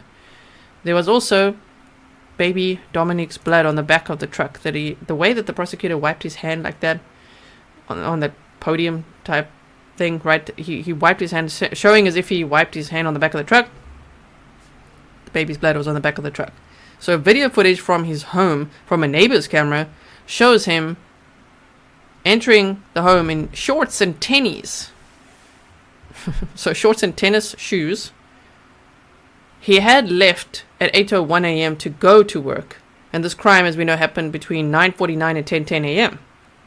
And then from 10:10 a.m., quickly rushed home. The camera sees him in shorts and tennies entering the home. And then the camera, unfortunately, didn't catch him leaving in the full green uniform, but everyone else saw him in the full green uniform. He was driving erratically towards the World Trade Bridge and then drove very quickly back to the Father McNaboe Park. And he asked, "What's over there?" I mean, as if that's not sus. He sees others out there. As we learned earlier, there was a trainer out there, helping train a new recruit. And this Ronald guy is like, "What's over there? Is there an exit over there? Do you know if there's an exit?" And then when he stumbles on the bodies, he radios in. So previously, as you know, documents have been there's been none that I've had yet. And today I got an email back from the court clerk to say it's going to be $1 a page. So I have to just go through everything and see what we can get. What can we order, basically, from that menu of documents. But the point is, from all the articles previously, they said he called 911. Which we were all wondering, would he really call 911? Like, is he that dumb? Oh my word. But apparently he radioed it in to call for an ambulance. So he's like, "Send an ambulance." And they're like, "Can we have more information?" And he's like, "No, send an ambulance." Like, he just wouldn't even say, right? So, just send an ambulance. Okay, so he told Grizelda that his name was Anthony. We know that she got involved with him now in 2015. He was married and he had 2 little boys. So everyone's asking, how many kids does he have? How many kids does she have? I only know of her having Dominic, but if you are local or if you know more information, please let me know. I know of her having Dominic, and he had 2 young sons with his wife. They described it as friends with benefits, which I think would be him describing it that way, right? She got pregnant in 2015. July 26, 2016, Dominic was born. Grizelda and her family provided for Dominic. He never paid a cent. He didn't want anything to do with the financial responsibility of his son. And any time that Grizelda brought it up in conversation through Facebook messages, which start around January of 2018, he does the classic that we see in true crime, right? Deflect, avoid responsibility, just make jokes, talk about sex, do something else, right? He didn't even want to talk about it. For all the members, mods, I hope you can help him out. If you guys just, the smiley face, whatever, if you're on a phone or a tablet or whatever you're on, where you normally access emojis, it should be there. Roro, thank you so much, Document Fund. Oh, that's going in the Document Fund. There's a whole separate fund. It's separate to the Watermelon Fund, Document Fund. Thank you. I will ask them. I will go through that menu and see what we can get for the documents. Okay. And so, yeah, she was supporting Dominic fully, trying to get him to pay any child support. She's like, "Can you help me out?" And she then pursues this by filing a document in court, and the Facebook messages start with him deflecting. He also calls his son the baby, and never by his name, Dominic Alexander Hernandez. So yes, Grizelda filed a child support action in the state of Texas. In March, he texted her, or Facebook messaged her, or whatever it was. He messaged her, "In a few weeks, I don't think you're going to want to be my friend." Which means he had plans to eliminate the baby, which he tried to do with whatever he did with that needle. We still don't know what exactly was in there. But he tried to eliminate, in his mind, the problem, which is so not the problem. I hate even saying that, but that's how he was probably seeing it. So he says, "In a few weeks, I don't think you're going to want to be my friend," which the prosecutor's like, "Oh, wow. Real subtle, huh?" Good idea, Stefan. If you can't find the Baby Yoda, I could see everyone wants to find the Baby Yoda. Just refresh your page. G made it during the stream. I did indeed. Thank you, Stefan. That's very good advice, actually. Okay. So, that's what that was. I mean, I wrote down 3 words for what the defense said. We'll get there. But anyway, so they said, on March 25th, he sends her instructions and says, "Come and meet me." That's the first time he was going to meet his son. March 25th. Remember, the crime happened, the murder, on April 9th of 2018. So on March 25th, he said, yeah, come and meet me. I want to meet my son. Yeah, okay, I'll be at the basketball courts. We're playing basketball. And when she went back to her car just to get something, the next minute she's like, whoa, like her baby's crying. And he doesn't stop crying. And she's like, whoa, what happened? So she cuts the meeting short because the baby is just crying, like not well, right? So she goes home. Her sister, Angelica, hope I'm saying it right. I'll try my best. And Angelica, like Angelica, but Angelica, her sister and a nurse, has a look at him, and they see this little mark on his thigh, and they're not sure what it is, but they think, is it a spider bite or what is it? South Florida gal, you say Doc Fan. Thank you so much. I really, really appreciate it. Yes. So, yeah, they think, is it a spider bite or what? And his leg never heals. It just gets worse and worse and worse, and he doesn't ever, it doesn't heal, and he can't walk eventually. So, between March 25th and April 9th, that's when his leg did not heal and he could not walk.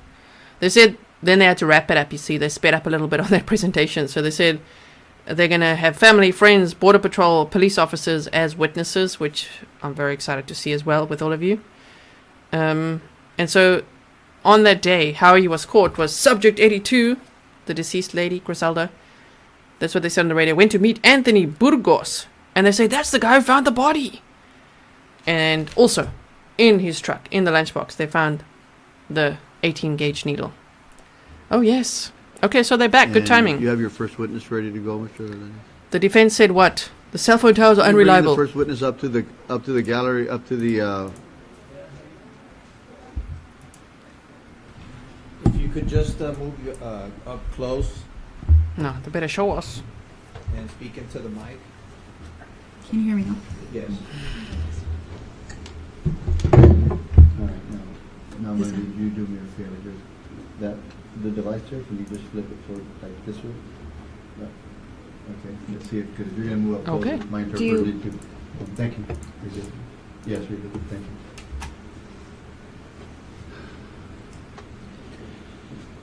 Good morning.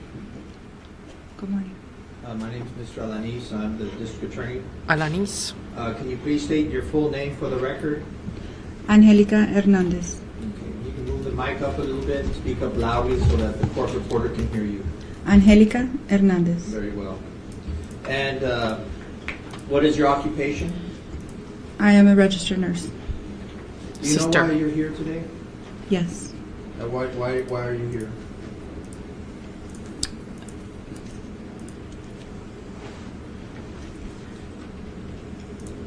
For the murder of my sister Grizelda Hernandez and my nephew Dominic Hernandez.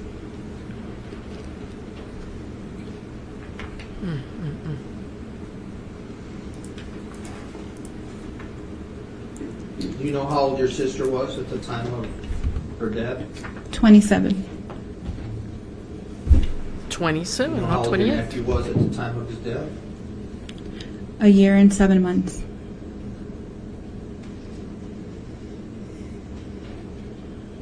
At the time of her death, how many children did your sister have? 2. And for the record, we're talking about Grizelda Hernandez. Yes. Okay. What's the age difference between you and Grizelda? 9 years. Okay. Her other child, how old at the time of her death was her other child? Jaden was 6 years old. Okay. So she had Jaden, who was 6, and Dominic, who was 18 months. Yes, that's correct. Was she married? No. She was a single mother? She was a single mother raising both her children. When you say raising both of her children, tell us more about that. How, if any way, was she raising her children? She was a single mother living at my mother's household. She was raising Jaden at the time. Jaden was 6 years old. He was, if I'm not mistaken, in about first grade going to second. Dominic was going to daycare, our daycare that we've taken all our children to, me and her both. She was studying full-time at TAMU. She was pursuing nursing. She was doing her second year of prerequisites. And how was she paying for her nursing program? She was paying for it the way I did, with student loans and financial aid. And if you know, what would she be using the financial aid for? She was using, well, her financial aid was primarily used to pay her classes. Her student loans went for her books and to get to and from the university and to pay for the child's daycare. It gets pretty expensive. Correct. Can imagine. And tell us a little bit about Dominic. You say, do you happen to know his date of birth? Yes, I was at my sister's C-section. I was the only person there when she had Dominic. He was born 10 days before my son, so that would be July 25th. July 26th. 28, 2017? 16. 2016. Okay, so he was... Now, so at the time that... Thank you, Karen. That Dominic died, tell us about him. How was he as a child? Was he pretty active? Yes, he was. He actually started walking and running before my son did, even though they're just 10 days apart. He was always, I feel, the more active one when he was little. But yes, he was walking before he was murdered, but up to the date when he was murdered, he wasn't walking anymore. His dad had hurt him 2 weeks prior. Well, and we'll get into his condition as far as that goes. But let me ask you, during the 18 months of Dominic's life, was he receiving any financial assistance from the father? No. Do you know around this time, and then the time she got pregnant or the time she gave birth, who the presumed father of the child was? Yes. And who would that be? Anthony Burgos. Anthony Burgos. Shame, it's hard to say his name even. Let's talk about when she got involved with Anthony Burgos. At the time that she had gotten pregnant, do you know, if you know, how long had she been seeing Anthony? I don't know. What I do know is that they had met online. I don't know via how. Well, don't guess. I'm just wanting to know that if you all you know is that they met online, but you don't know. That's correct. What site? That's correct. Probably Facebook. Now, in 2018, was she still pursuing her nursing career? Yes. Was she still receiving financial aid? Yes. Up until this time, had she ever received child support? No. Now let's talk about child support. Did you and her ever talk about child support? Yes, we did. And what was your advice, if any, regarding child support? She spoke to me about opening a case for child support because she went to go apply for, at the time, I believe it was CCMS. It's a program that helps you pay for child care. And that's when my conversation with her, I stated some of the facts about the program because I myself was in CCMS when I reached out for daycare assistance back when my little ones were smaller. One of the requisites for your application even to be looked at is that you have to open a child support case. If not, it won't. It's just one of the requirements. So when I told her that, she told me she had already applied and they had already called her that if she wanted, to pursue with her application, that she needed to open a child support case since they had already checked and there wasn't one open. That was my conversation with her about it. At the time of her death, who was she living with? My mother. Okay, and had she been getting any strong financial support? Tell us about the background there in your mother's house. My mother and, at times my father, my brother, myself, we would help her out whenever, she would voice that she needed something for the children. Whenever I was going to buy my son or my children clothes, I would bring her along with me and we would do our shopping together. As far as diapers, which is what goes pretty fast when they're small, and, formula and taking them to and from the doctor's visit for vaccines, all those things, we would all help her. I can't say just, one person. We would all help her as a family union. Okay. But it is safe to say that you did advise her that she should proceed with the child support action. Yes. Permission to approach her. Approach, please. I'm going to show you what I'm marking as Look at him. States Oh, Exhibit man. 483.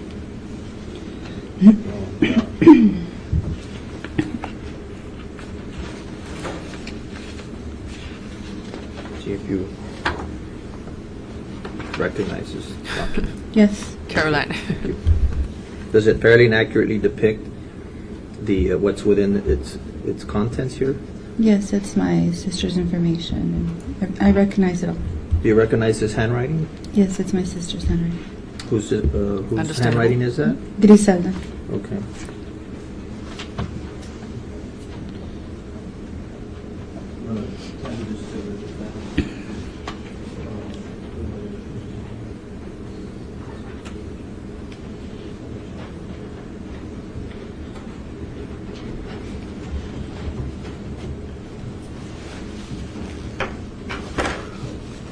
Yes, Dale said daggers in those eyes.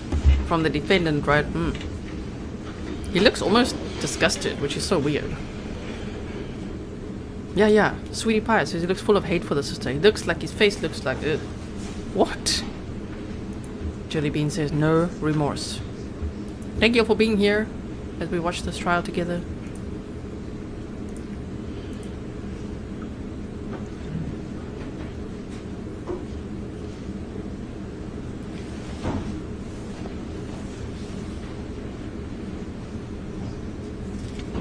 Oh, I'm sorry, sir. Is this an inconvenience to you?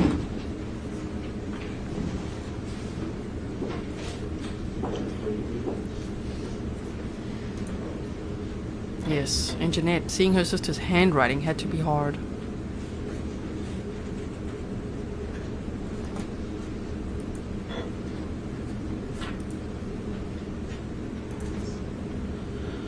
Any objections? No objections. What's the number? This is state moves to introduce States Exhibit 483, the child support. 483 is admitted without objection. Thank you. States 483. Can I publish this to your Amen. So,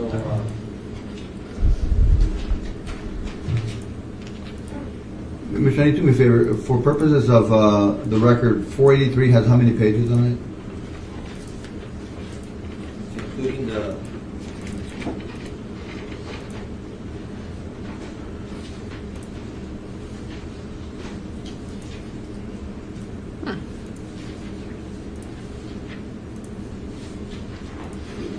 document itself is 11 pages. The certifications are 2. All right, very good. Thank you. And Suzanne, you can buy the mods a coffee now. The link is on my website under support. So, Okay. now, I'm showing you what's been already admitted as States Exhibit 43. Can you read what this says up on top? The title of the document? Yes. Application for 4D services. Okay. And this is the application for child support. That's correct. And you see here, what is the name that's here? Dominic Hernandez. And do you see when this was also submitted? February 9th of 2018.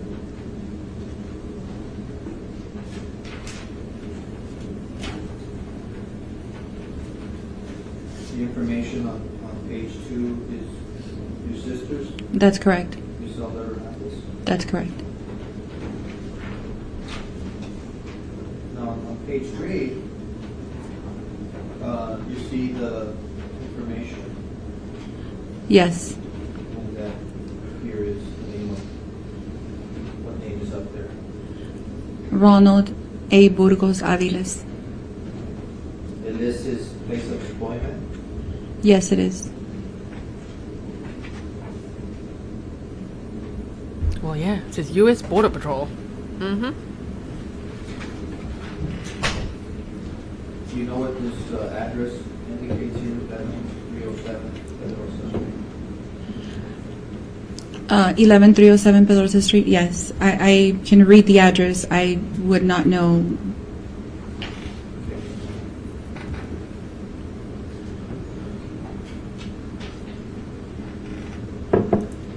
Yes, Paula, I think you have so many attorneys since this is a death penalty Can you tell case. Here on 19, what under where it says, question, why do you believe this person is a biological father? Yes, unprotected intercourse for years until became pregnant.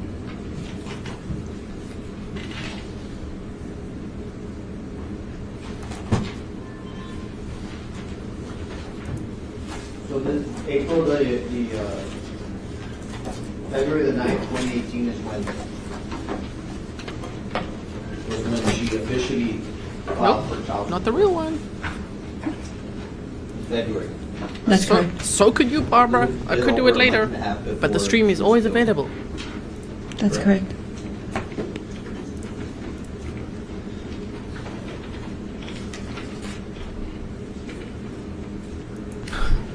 Yeah. Now, I want to refer your attention to the date of March 25th of 2018. March 25th of 2018. You remember that date? Yes. Did you speak to your sister on that day? Yes, I did.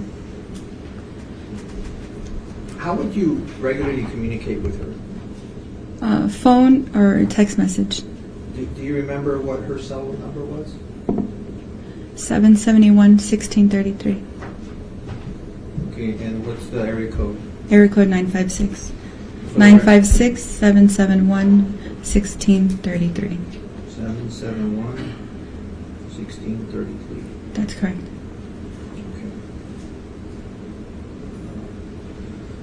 Do you know what other types of social media your sister would have been using around that time?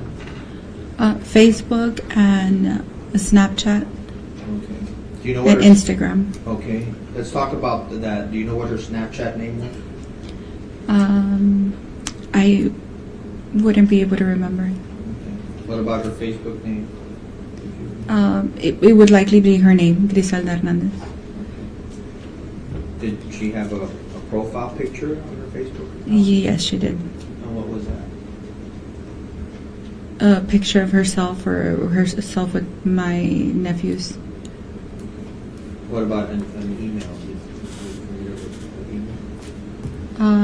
She had a Tammy U email address, and I believe she also had a Yahoo address, but I wouldn't be able to read those out loud. If I see them, I could recognize them. If I may approach you, I'm going to now show you State's Exhibit 490. He looks so bored and disgusted. Yes, these are texts from me and my sister. These are text messages between you and her? Yes, that's correct. Okay.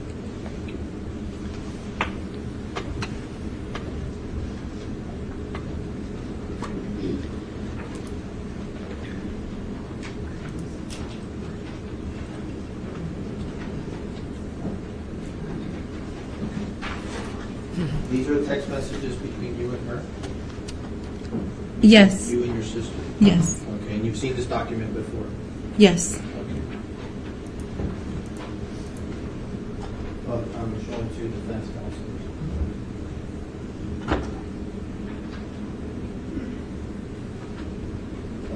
There's no objection. Permission motion to, States 490, yes. admitted without objection. And now, this is up here. Look at him. Like, oh my word.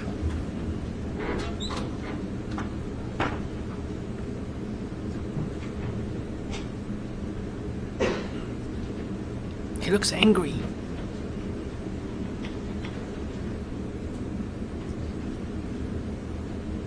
You recognize some of the conversations that are going on here? And we'll start at the top. This is hard to see. Yes, I do. Cameraman. It says from Angie. Right? Is that you? That's correct, yes. Okay. And do you want to go ahead and read for the jury what Of course. it says? So from me, it says, I'm sleeping low. For me, again, it says, what's up? I believe prior to this, she was texting me, and that was my reply to her. Following, it says, from her to me, I was going to ask for a huge favor. My response, sup. Now, over here on the left of this document,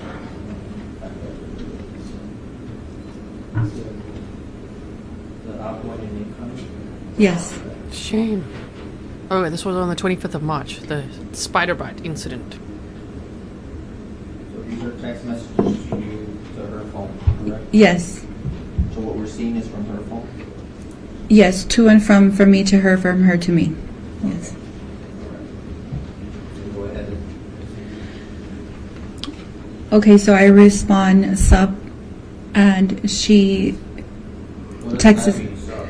It means like, what's up? What's going on? What do you need? Okay. And then she goes on to respond, Dom's dad wants to meet him, so I wanted to borrow your car so I won't be having trouble with the truck, referring to my mom's truck. I respond, she keeps on and she says, in like an hour. This is 3:25, 3:43. Like in an hour or less. And then my response to her was, okay. Why and where are you meeting? Is my continued response. So she replies, so I can borrow it? Asking again. My reply to her is it in a public place? Smart. She replies, yes. Oh no, my reply is yes to when she asks, so can I borrow it? My reply is yes to her. And then she responds, at a park by Winfield, public place, so he can play. He referring to Dominic. She responds, I'm freaking out. Laugh out loud. I'm going to take a shower real quick, text you once I'm out. My response to her, I don't think it's a good idea. And it looks like there were some emojis next to it, those little black squares. And then, but I put, but yes, you can borrow it. Hold on there. So why are you saying it's not a good idea? Yes. Well, because they just had a huge argument prior to this, after February when she submitted her documents for child support. And from her words to me was that he was very upset. He was very angry. He didn't want to speak to her again. He said he was never going to go through with it. He blocked her from social media, from her accounts, from her phone, everything. And then all of a sudden, that's why I'm asking her, is this a good idea? Because all of a sudden he wants to meet her. He wants to meet her. I didn't know it was a park until she tells me in the text it was a park. But I wanted it to be a public place. I'm thinking, maybe they're going to start arguing. So I want to make sure it's somewhere public where if she needs help, there's people watching that can help. Okay, so you're concerned about her safety. Yes. Then, what do you go on to say here? That's exactly what I was sharing right now. Why does he want him to meet him now after so long? And he's going to try to convince you of doing otherwise, referring to the child support case that he was so upset about and he didn't want to, go forward with it. Oh, this is red flag. And she central. replies, he can't convince me. I need that money for Dominic. He already accepted he's going to pay child support. And now he's like, okay, fine. I want to see him. He's my son. Oh, this is him talking. I want to see him. He's my son, and I want to see him. So I don't know if he feels guilty or like, well, it's all there, so might as well, or what. I'll tell you the whole story later. This is just part of it. I respond, okay. And she responds, he's not getting off of child support. Ta pendejo. Okay, so that's on the 25th, right? Sure. That's correct. March She's 25th. pretty insistent, saying that when she says "stop pendejo," like he's stupid, like he's not gonna get away with it. Yes.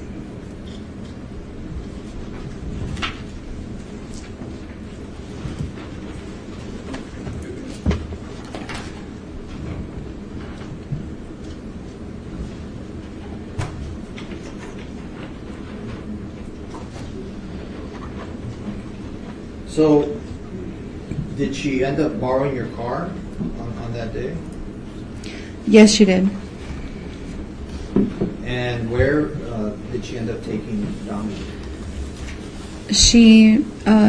They met. She took Dominic with her in my car to meet his father at the Winfield Park off of Del Mar. It's the only Winfield Park. Was it in the morning or in the afternoon? It was late morning, getting close to early afternoon, like right after lunchtime, around noontime. What if at any time did you see your sister again that day? On or about 2 p.m. I wrote a timeline myself, and I submitted it to you guys. If I can look at that, I can tell you exactly what time, because I have Vivint That's okay. at home, and it can tell me exactly what time she went through my door. And it's okay as far as the exact time. I don't necessarily need the exact time. My main question to you is that did you have the occasion to see her again after that after she borrowed your car? Yes, she came back home. She drove my car back home. And more importantly, did you see her after her meeting with the baby's father? Yes, I did. Okay. And what, if anything, happened when you saw her? Tell us, walk the jury through how you came to see her and Dominic, and where did you see her? So I spoke to my sister shortly before she started driving home. She told me she was cutting the visit short because my nephew had become very angsty and was crying So true. a lot, and he just wouldn't stay. So I told her okay that I would see her when she would get home. Okay. What happened? What, if anything, happened when you came in contact with her or with Dominic? So she comes home, she walks in the door, and as soon as I open the door for her, I see her with my nephew in her arms, and he's crying. As soon as I open the door, he's saying, "Owie, owie," where she's carrying him. So I'm thinking, something's wrong with him the way she's holding him. So I said, "What's wrong with him? Why is he crying?" And she just said, "Maybe he needs a nap. He's just been fuzzy since the park, and that's why I had to leave." So I said, "Okay, well, come on in and lay down in the sofa with him and see if he'll, go to sleep and he'll feel better." So she's like, "Okay." In my house, in the living room, it's always kind of, dim, so everybody falls asleep easily in the living room. So she takes him onto the sofa and she lays with him there. And maybe about 25 minutes later, I can still hear him moaning and just being uncomfortable. So at this point, I tell her, "You know what?" And I can hear him saying "owie" to her still. "Owie, owie, mama, owie." So I tell her, "Bring Dominic to the room. Let me check him." So I grab him from her arms and I lay him down right on my bed. And I start checking him from head to toe. My mom, whenever my children, or when I'm the oldest from my brothers and sisters, whenever something was wrong with us, she'd always, lay us down and check us to make sure nothing was wrong with us. So I do the same thing. I start taking off his clothes pieces one by one, and when I pull down his little shorts, he wears a diaper at this time. He's a year and a half, so he wears a diaper. I pull down his shorts, and then when I go to pull him down, his legs look normal to me at first sight, and then I flip him this way to see his right thigh. It looks okay. His leg looks okay. But when I flip him on his right side, that I see his left leg, I see a dot of blood on his thigh, right on his vastus lateralis, right on his thigh, where you would get like a shot when the babies get shots from the doctors. So as I'm checking him, I'm talking to my sister right next to me, and I'm asking her, have you taken him in for shots lately? Because I noticed that as soon as I moved him and I went to check his leg, he starts, owie, owie, like now he's crying. Now he's not just saying owie, now he's crying. So I'm telling her, when did you take him for shots? And she's like, I just see her eyes like wide open. She's like, I haven't taken him for shots. I haven't taken him. He hasn't gotten any shots. Let me stop you right there. You said her eyes get wide open. What is her demeanor, if any, at this moment? How is she acting? I just feel at that moment when I ask her, she just goes into straight panic, because then she starts telling me like, what's wrong with him? What's wrong with him? And I just tell her, hold on, let me check. And like, I'm trying to calm her down, because she's screaming, she's frantic, she's just freaked out. And I'm checking Dominic, and when I go to wipe the area with my hand where he had the blood on it, the little scab, whatever had formed, it wipes off, and then we start seeing black, like his blood was not red, it was like very dark, like a brown, blackish color. Let me ask you though, is she crying? At this point she's already crying and screaming, and my kids can hear her in the sala, and they all kind of rush in the room, and I tell her to calm down. I actually scream at her and tell her like, calm down, you're scaring the baby, because the baby's crying, she's crying, and she's hysterical next to me asking me what's wrong with him. I don't know what's wrong with him. I'm checking him. Okay, so let me just take a question and answer. So you're a registered nurse, right? Yes. Okay, you have training. Yes. Right. Here you have a baby presented with a wound or some injury, correct? Yes. What is the first thing you do as far as trying to find out what happened? So my first thought was a shot, because like I said, the side of his leg, this muscle right here is where we put shots when you put shot in a baby. So that's why I'm thinking that.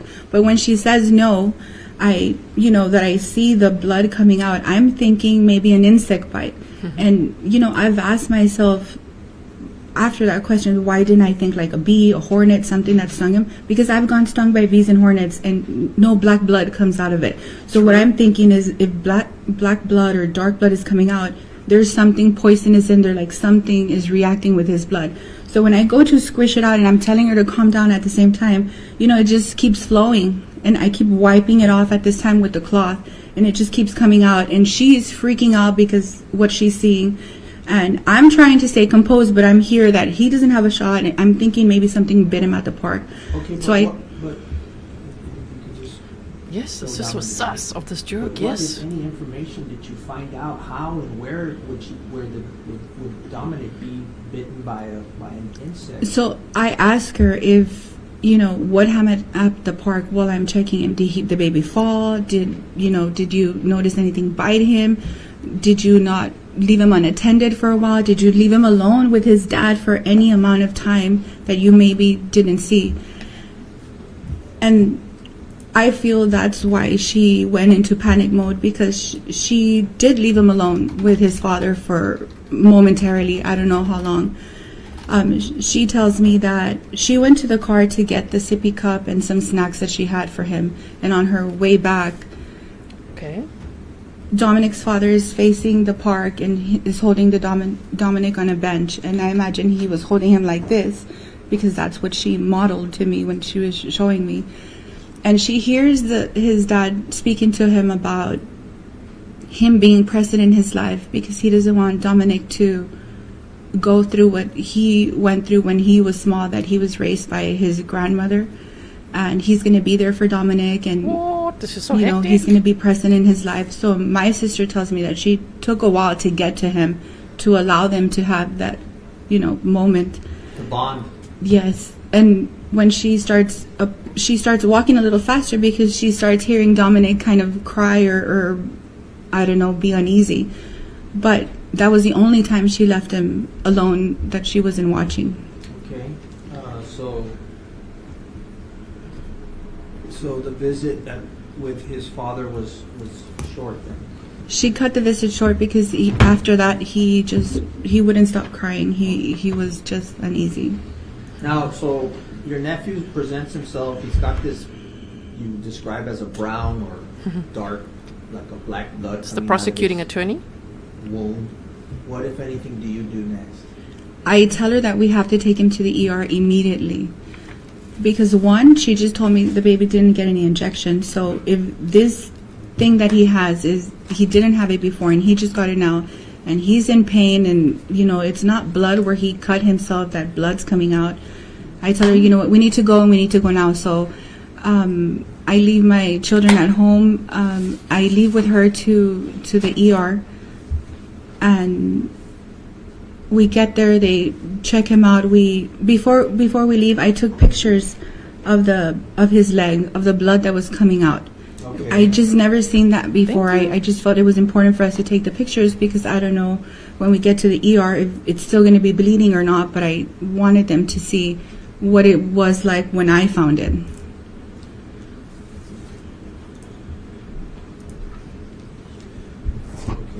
I approach her. Remember, you guys, they found the syringe in his lunchbox in his truck. So we will eventually find out what it was. 464 and ask you if you recognize these photos. Yes, You can look at them both.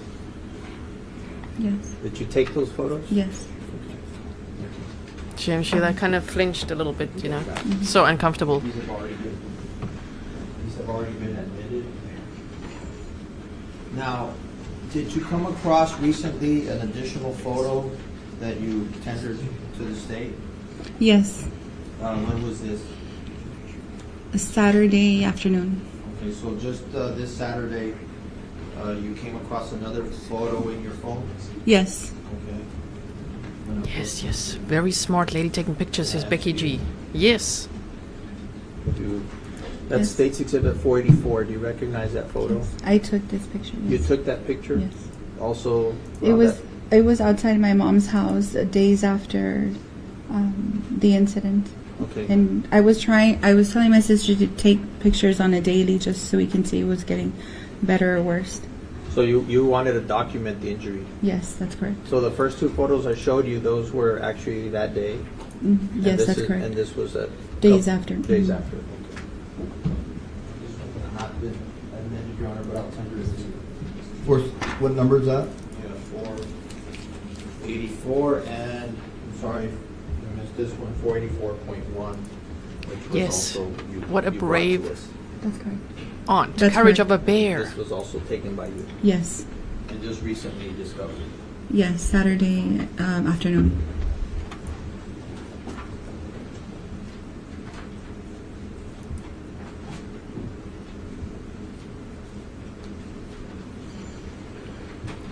Sure, his face, the defendant's face. I think he looks like that because he almost blames her that he got caught because it was her saying the name to the cops who then said it on the radio and they're like, oh my word, it's him. But I mean, he thought he was so smart, you know. The objection. Offering, I'm offering State's Exhibit 484 and 484.1. admitted without objection. Thank you. I published on. You may. So, I'm first going to show you State's Exhibit 463. You described earlier certain dark colored I wonder if they're going to show us. or black looking blood. Oh my word, okay, they're showing us. That's correct. It's not too bad. Educational purposes only, for adults only. Whose hand this is? Yes, it's my hand holding him while I'm taking the picture.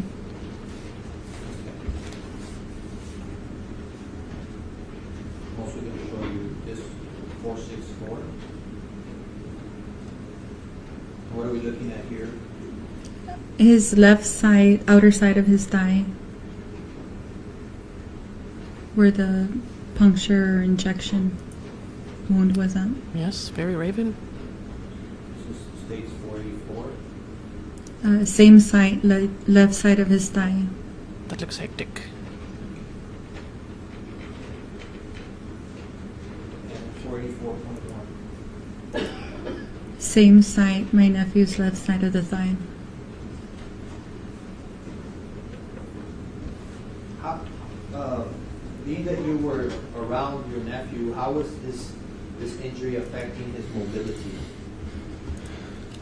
After March 25th, after that day, he went from being a normal 18-month-old, I can run, everything, walk, to not being able to walk anymore. Days after, if I'm not mistaken, it was on March 29th, I received a text message from my sister asking if she could borrow my walker that we used for our children when they were about 9 months old, when they were learning to walk, because my nephew could no longer walk. I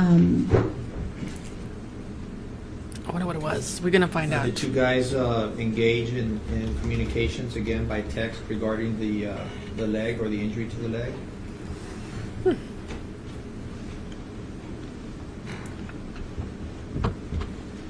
Yeah, doesn't look like a spider bite. And this is a huge one. It looks hectic. I wonder what it was. We're gonna learn. Shame. Oh, feel so bad for her. Yes, both by phone and text. Okay. Let me approach you. I'm going to show you what's been marked as State's Exhibit 491. Ask you to look at these text messages and see if you recognize the communications that are contained therein and if they are between, in fact, you and your sister. Yes, that's correct.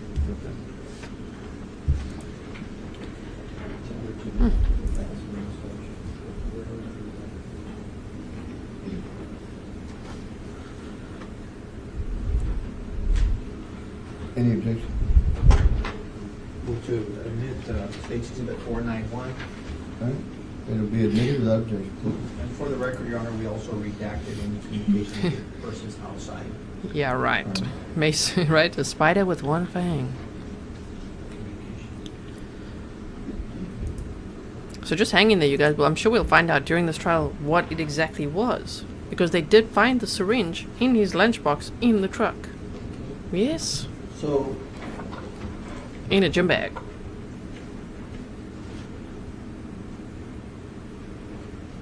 you see the date that's here? Yes. What is that date? March 26, 2018. Okay, so we're still at March 26, 2018. This is 14 days before Dominic death, correct? That's correct. And this is after the child support Damn. petition has already been filed, correct? That's correct.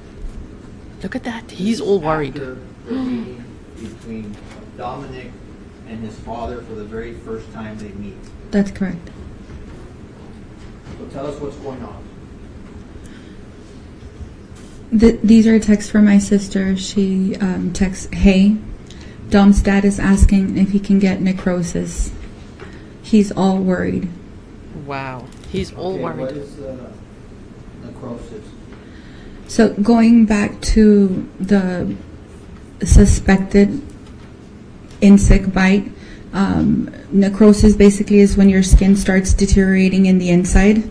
I had sent her some information, and we had spoken about if it was a poisonous spider or anything that had bitten him, there might be necrosis happening in the inside, since the top looked like if there was nothing but a little pinpoint. Let's talk a little bit about that. You're a nurse. I don't know that yet. We will find out. Kath, we will find it out. You went with insect bite, right? Yes. Initially, when you first saw the baby, you thought injection, correct? That's correct.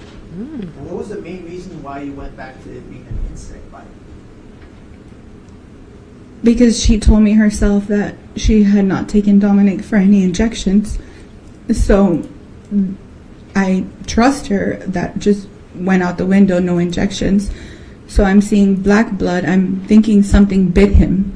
I'm thinking something poisonous bit him. I've gotten bit by ants or hornets, like I said, or bees. So I know it wasn't that. It had to have been something that caused his blood color to turn otherwise. I don't know any bug that's been my children or myself or my brothers or sisters that has been that color. Yeah. So I'm thinking poisonous, something poisonous is causing this color change. Time is of the essence. We need to do something.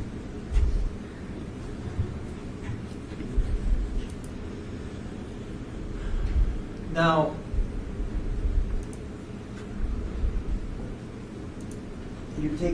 does the fact that he had been outdoors at a park also have something to do with it? That's mainly why I thought it might have been an insect of some sort. He was around trees. Maybe there was foliage on the floor. Something could have been hiding wherever he was running or in the swings or play sets. So I'm thinking he got, either stung or bit by something. Yeah, who would think that the dad would inject him? I'm just going to go up here, and if you know, I'm gonna show you something that these text messages contain. If you understand.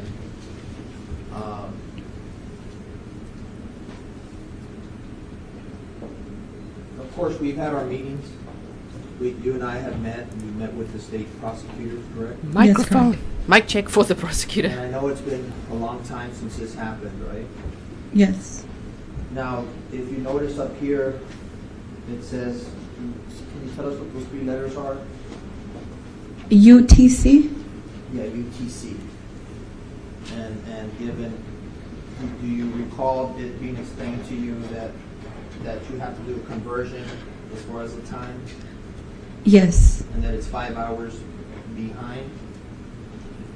I was not sure how many hours, but yes, I know there had to be a conversion on that. Okay. And we'll get into that later on, but for purposes of the questioning right now, you do see that says UTC, and you remember us having a discussion that it's 5 hours behind. Okay, yes. So when it says 12:49 a.m., it actually would be on the 25th? Yes. Mm-hmm. So these True, because 5 hours behind, true. For the jury's purposes, the conversations around the injury, they weren't on the 26th, They were on the date, yes, that's correct. Okay, and thank you for clarifying that. So this is going on at night, I guess, right? After the hospital visit, once she got home with my mom. And you guys are texting all up until midnight and a little bit past, maybe? Yes. Okay, very well. So then, let's continue on Yes. here. Where did we move on? Mr. Alanis, can you, Yes. I wanted to see if you could finish the exhibit, then after that, have a bench conference with you all. A bench conference. This cameraman is like, So where did Nice. you leave off? I'm sorry. I left off, I already read the top portion. I need to read what's right there on a little bit higher. No, I mean like there, where it says yes. Okay. So the response to her messages about the necrosis and the higher messages, my response was yes, yes he can. He and we should all be worried. yeah, good point. And it says, yes, pobrecito ma. I believe, if I'm not mistaken, this was a chat between my mom, her, and myself. What do you mean by pobrecito? Well, because if it was something poisonous, what I was thinking, a poisonous spider, that's very, very painful. I've seen what I thought at the time. I'm thinking brown recluse or black widow, something poisonous, and I've had patients that have come in weeks after them being bitten, and it is just, it's bad. It's very painful. It's very painful to get treatment to correct it. It's horrible. And pobrecito means poor, Like poor child. poor child. It must be very painful for him. Thank you, Paula. I know you're not, I'm kind of asking you to translate, but not really, right? Pobrecito means like poor child. Yes, that's correct.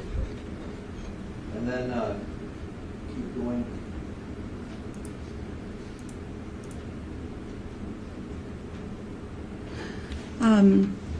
So she messages me some emojis that we can't see him here, and then my response, she says, I'm going home right after. Do you happen to remember what those emojis were? If you do. They most of them were sad emojis from me and from her, again, because we're talking about how painful this must be for him. So they were all sad emoji faces. And what is that? Well, again, meaning like poor child, like the frowny face on the emoji. Okay. Yes. So she messages, I'm going right after, and then I message yes, and I'm telling her to measure his thighs, and to take pictures, and to check him in good lighting.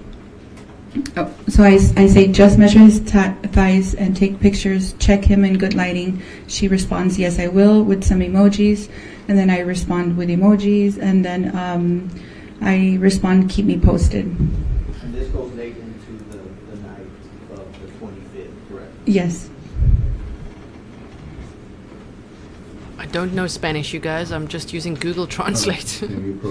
Yes. Uncle Google is helping me, and so is Paula in chat. So now he said he wants to have a bench conference with them all, the judge. Let me just have a sip of water. Then we can brief about what we heard so far.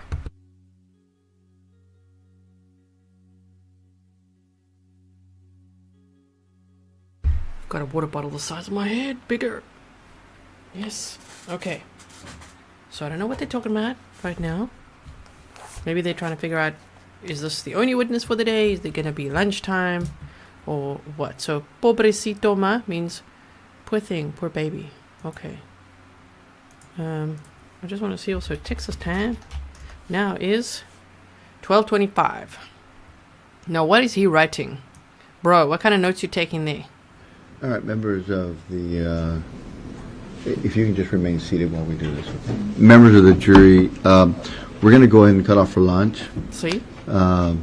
Obviously, for those of you who may have brought something with you can eat here, you stay here.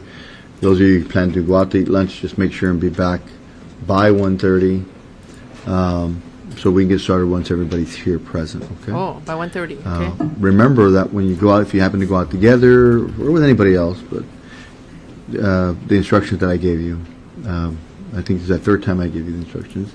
Basically, if you need to remind yourselves of them, go to the instructions now before you go. But bottom line is, do not speak with anybody about this case. What you've heard so far is not ready to be discussed amongst yourselves or anybody else for that matter. Okay. Okay. Thank you all. Don't be looking at Grizzly True Crime. Okay, so I'm going to make the next stream public. This stream is going to lead you there. We'll do a quick debrief, and then we're going to take an hour break, okay? So, and then it'll be another session. Wait. All right. So thank you all for being here. I'm just going to wait to see if they say anything else. Can you hear the background music now at all? Can you hear it or not? Let me just take this. Okay. Thank you, Brenda. Love the nail polish. So, welcome everyone. If you haven't yet subscribed, please do join this great community. The channel turns 2 years old today. Thank you for being here with me. We are kicking off this 2-year birthday milestone by watching another trial, because that's what we do. We cover cases, we do map time, bullet points, presentations. We've done the presentation for this case as well. Then we look at trials, and we want to see justice served.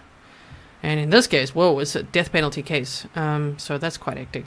Let me quickly put I just want to put a new border on for you. Always making things for you. Just hold on. There we go. That's better. Okay, it's the state of Texas, yeah. So this happened in Laredo, Texas, April 9th, 2018. And the victims were 27-year-old. We just found out from And there his is sister. 27. One word that I think I would rather have the official interpretation of it. I don't think it'd become a problem so far. It's just been one word, 2 word type of thing. It's not a problem. But I would prefer that you just go ahead and jump right in.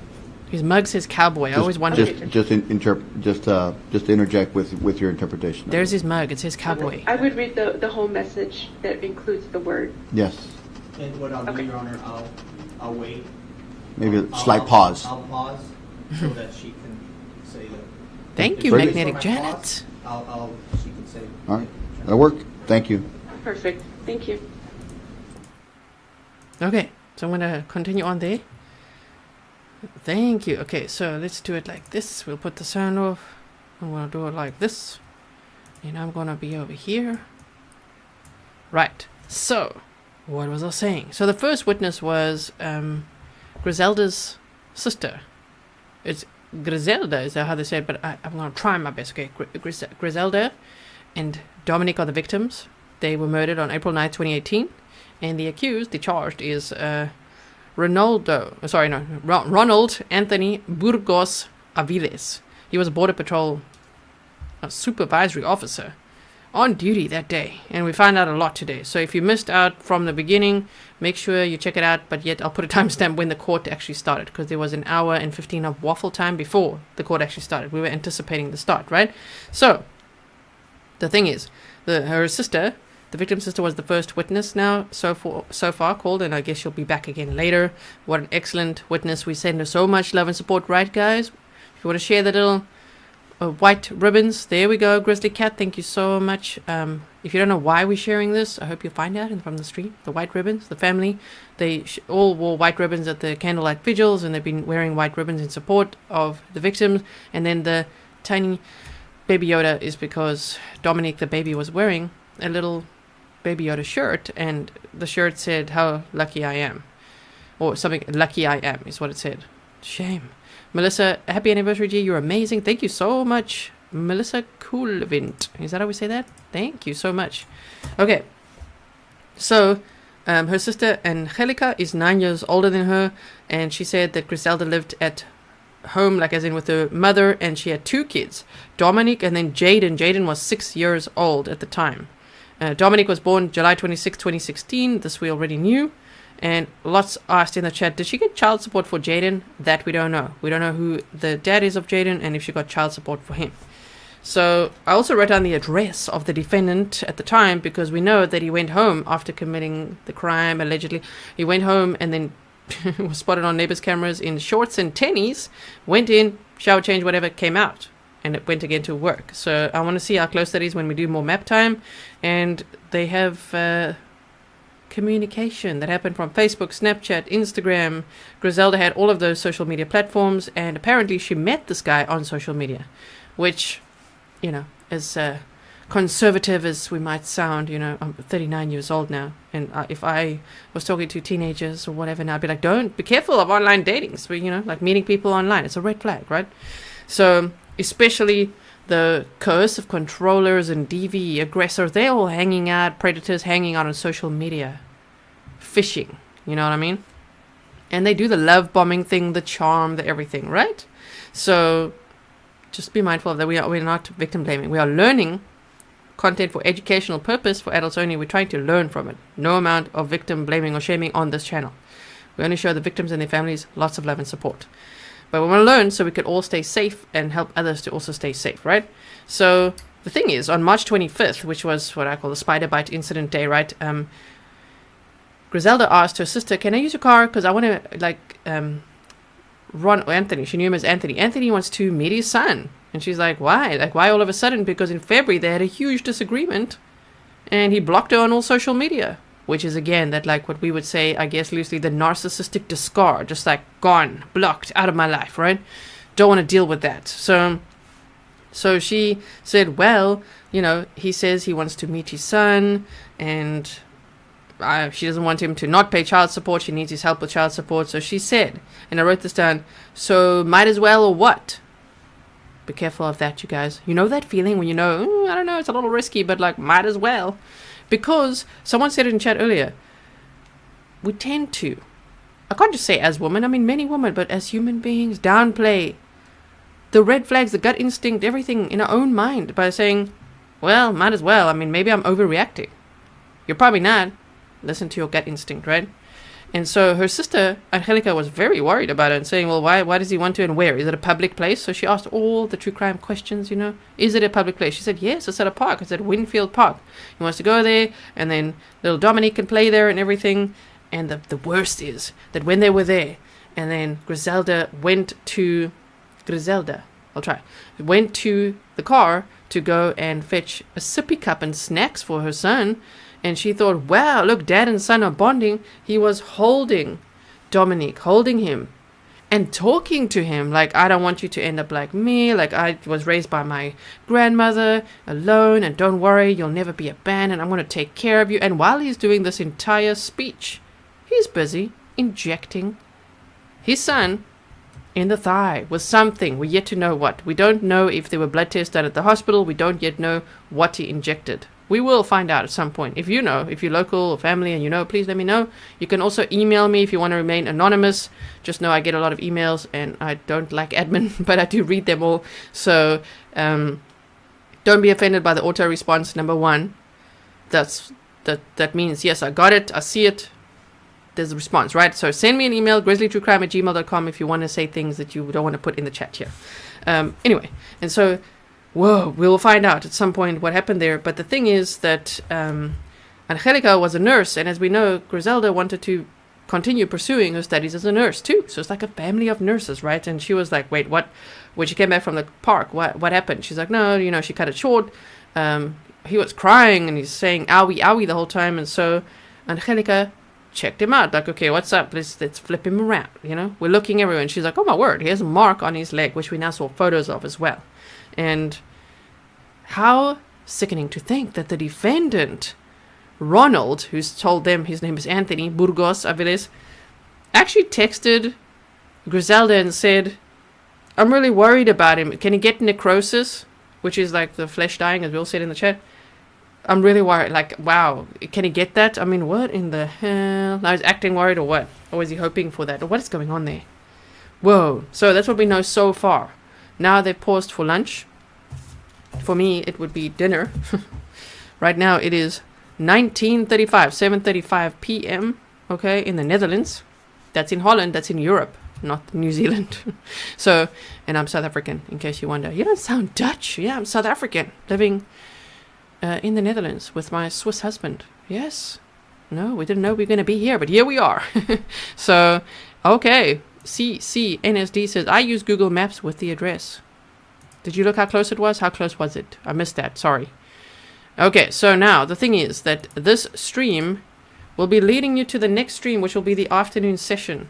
In the meantime, while you wait, if you haven't yet checked out my video I did today on like a deep dive on the Koberger documents relating to all the DNA stuff, but I don't mean just the one document. I read all of them, like 60 pages for you.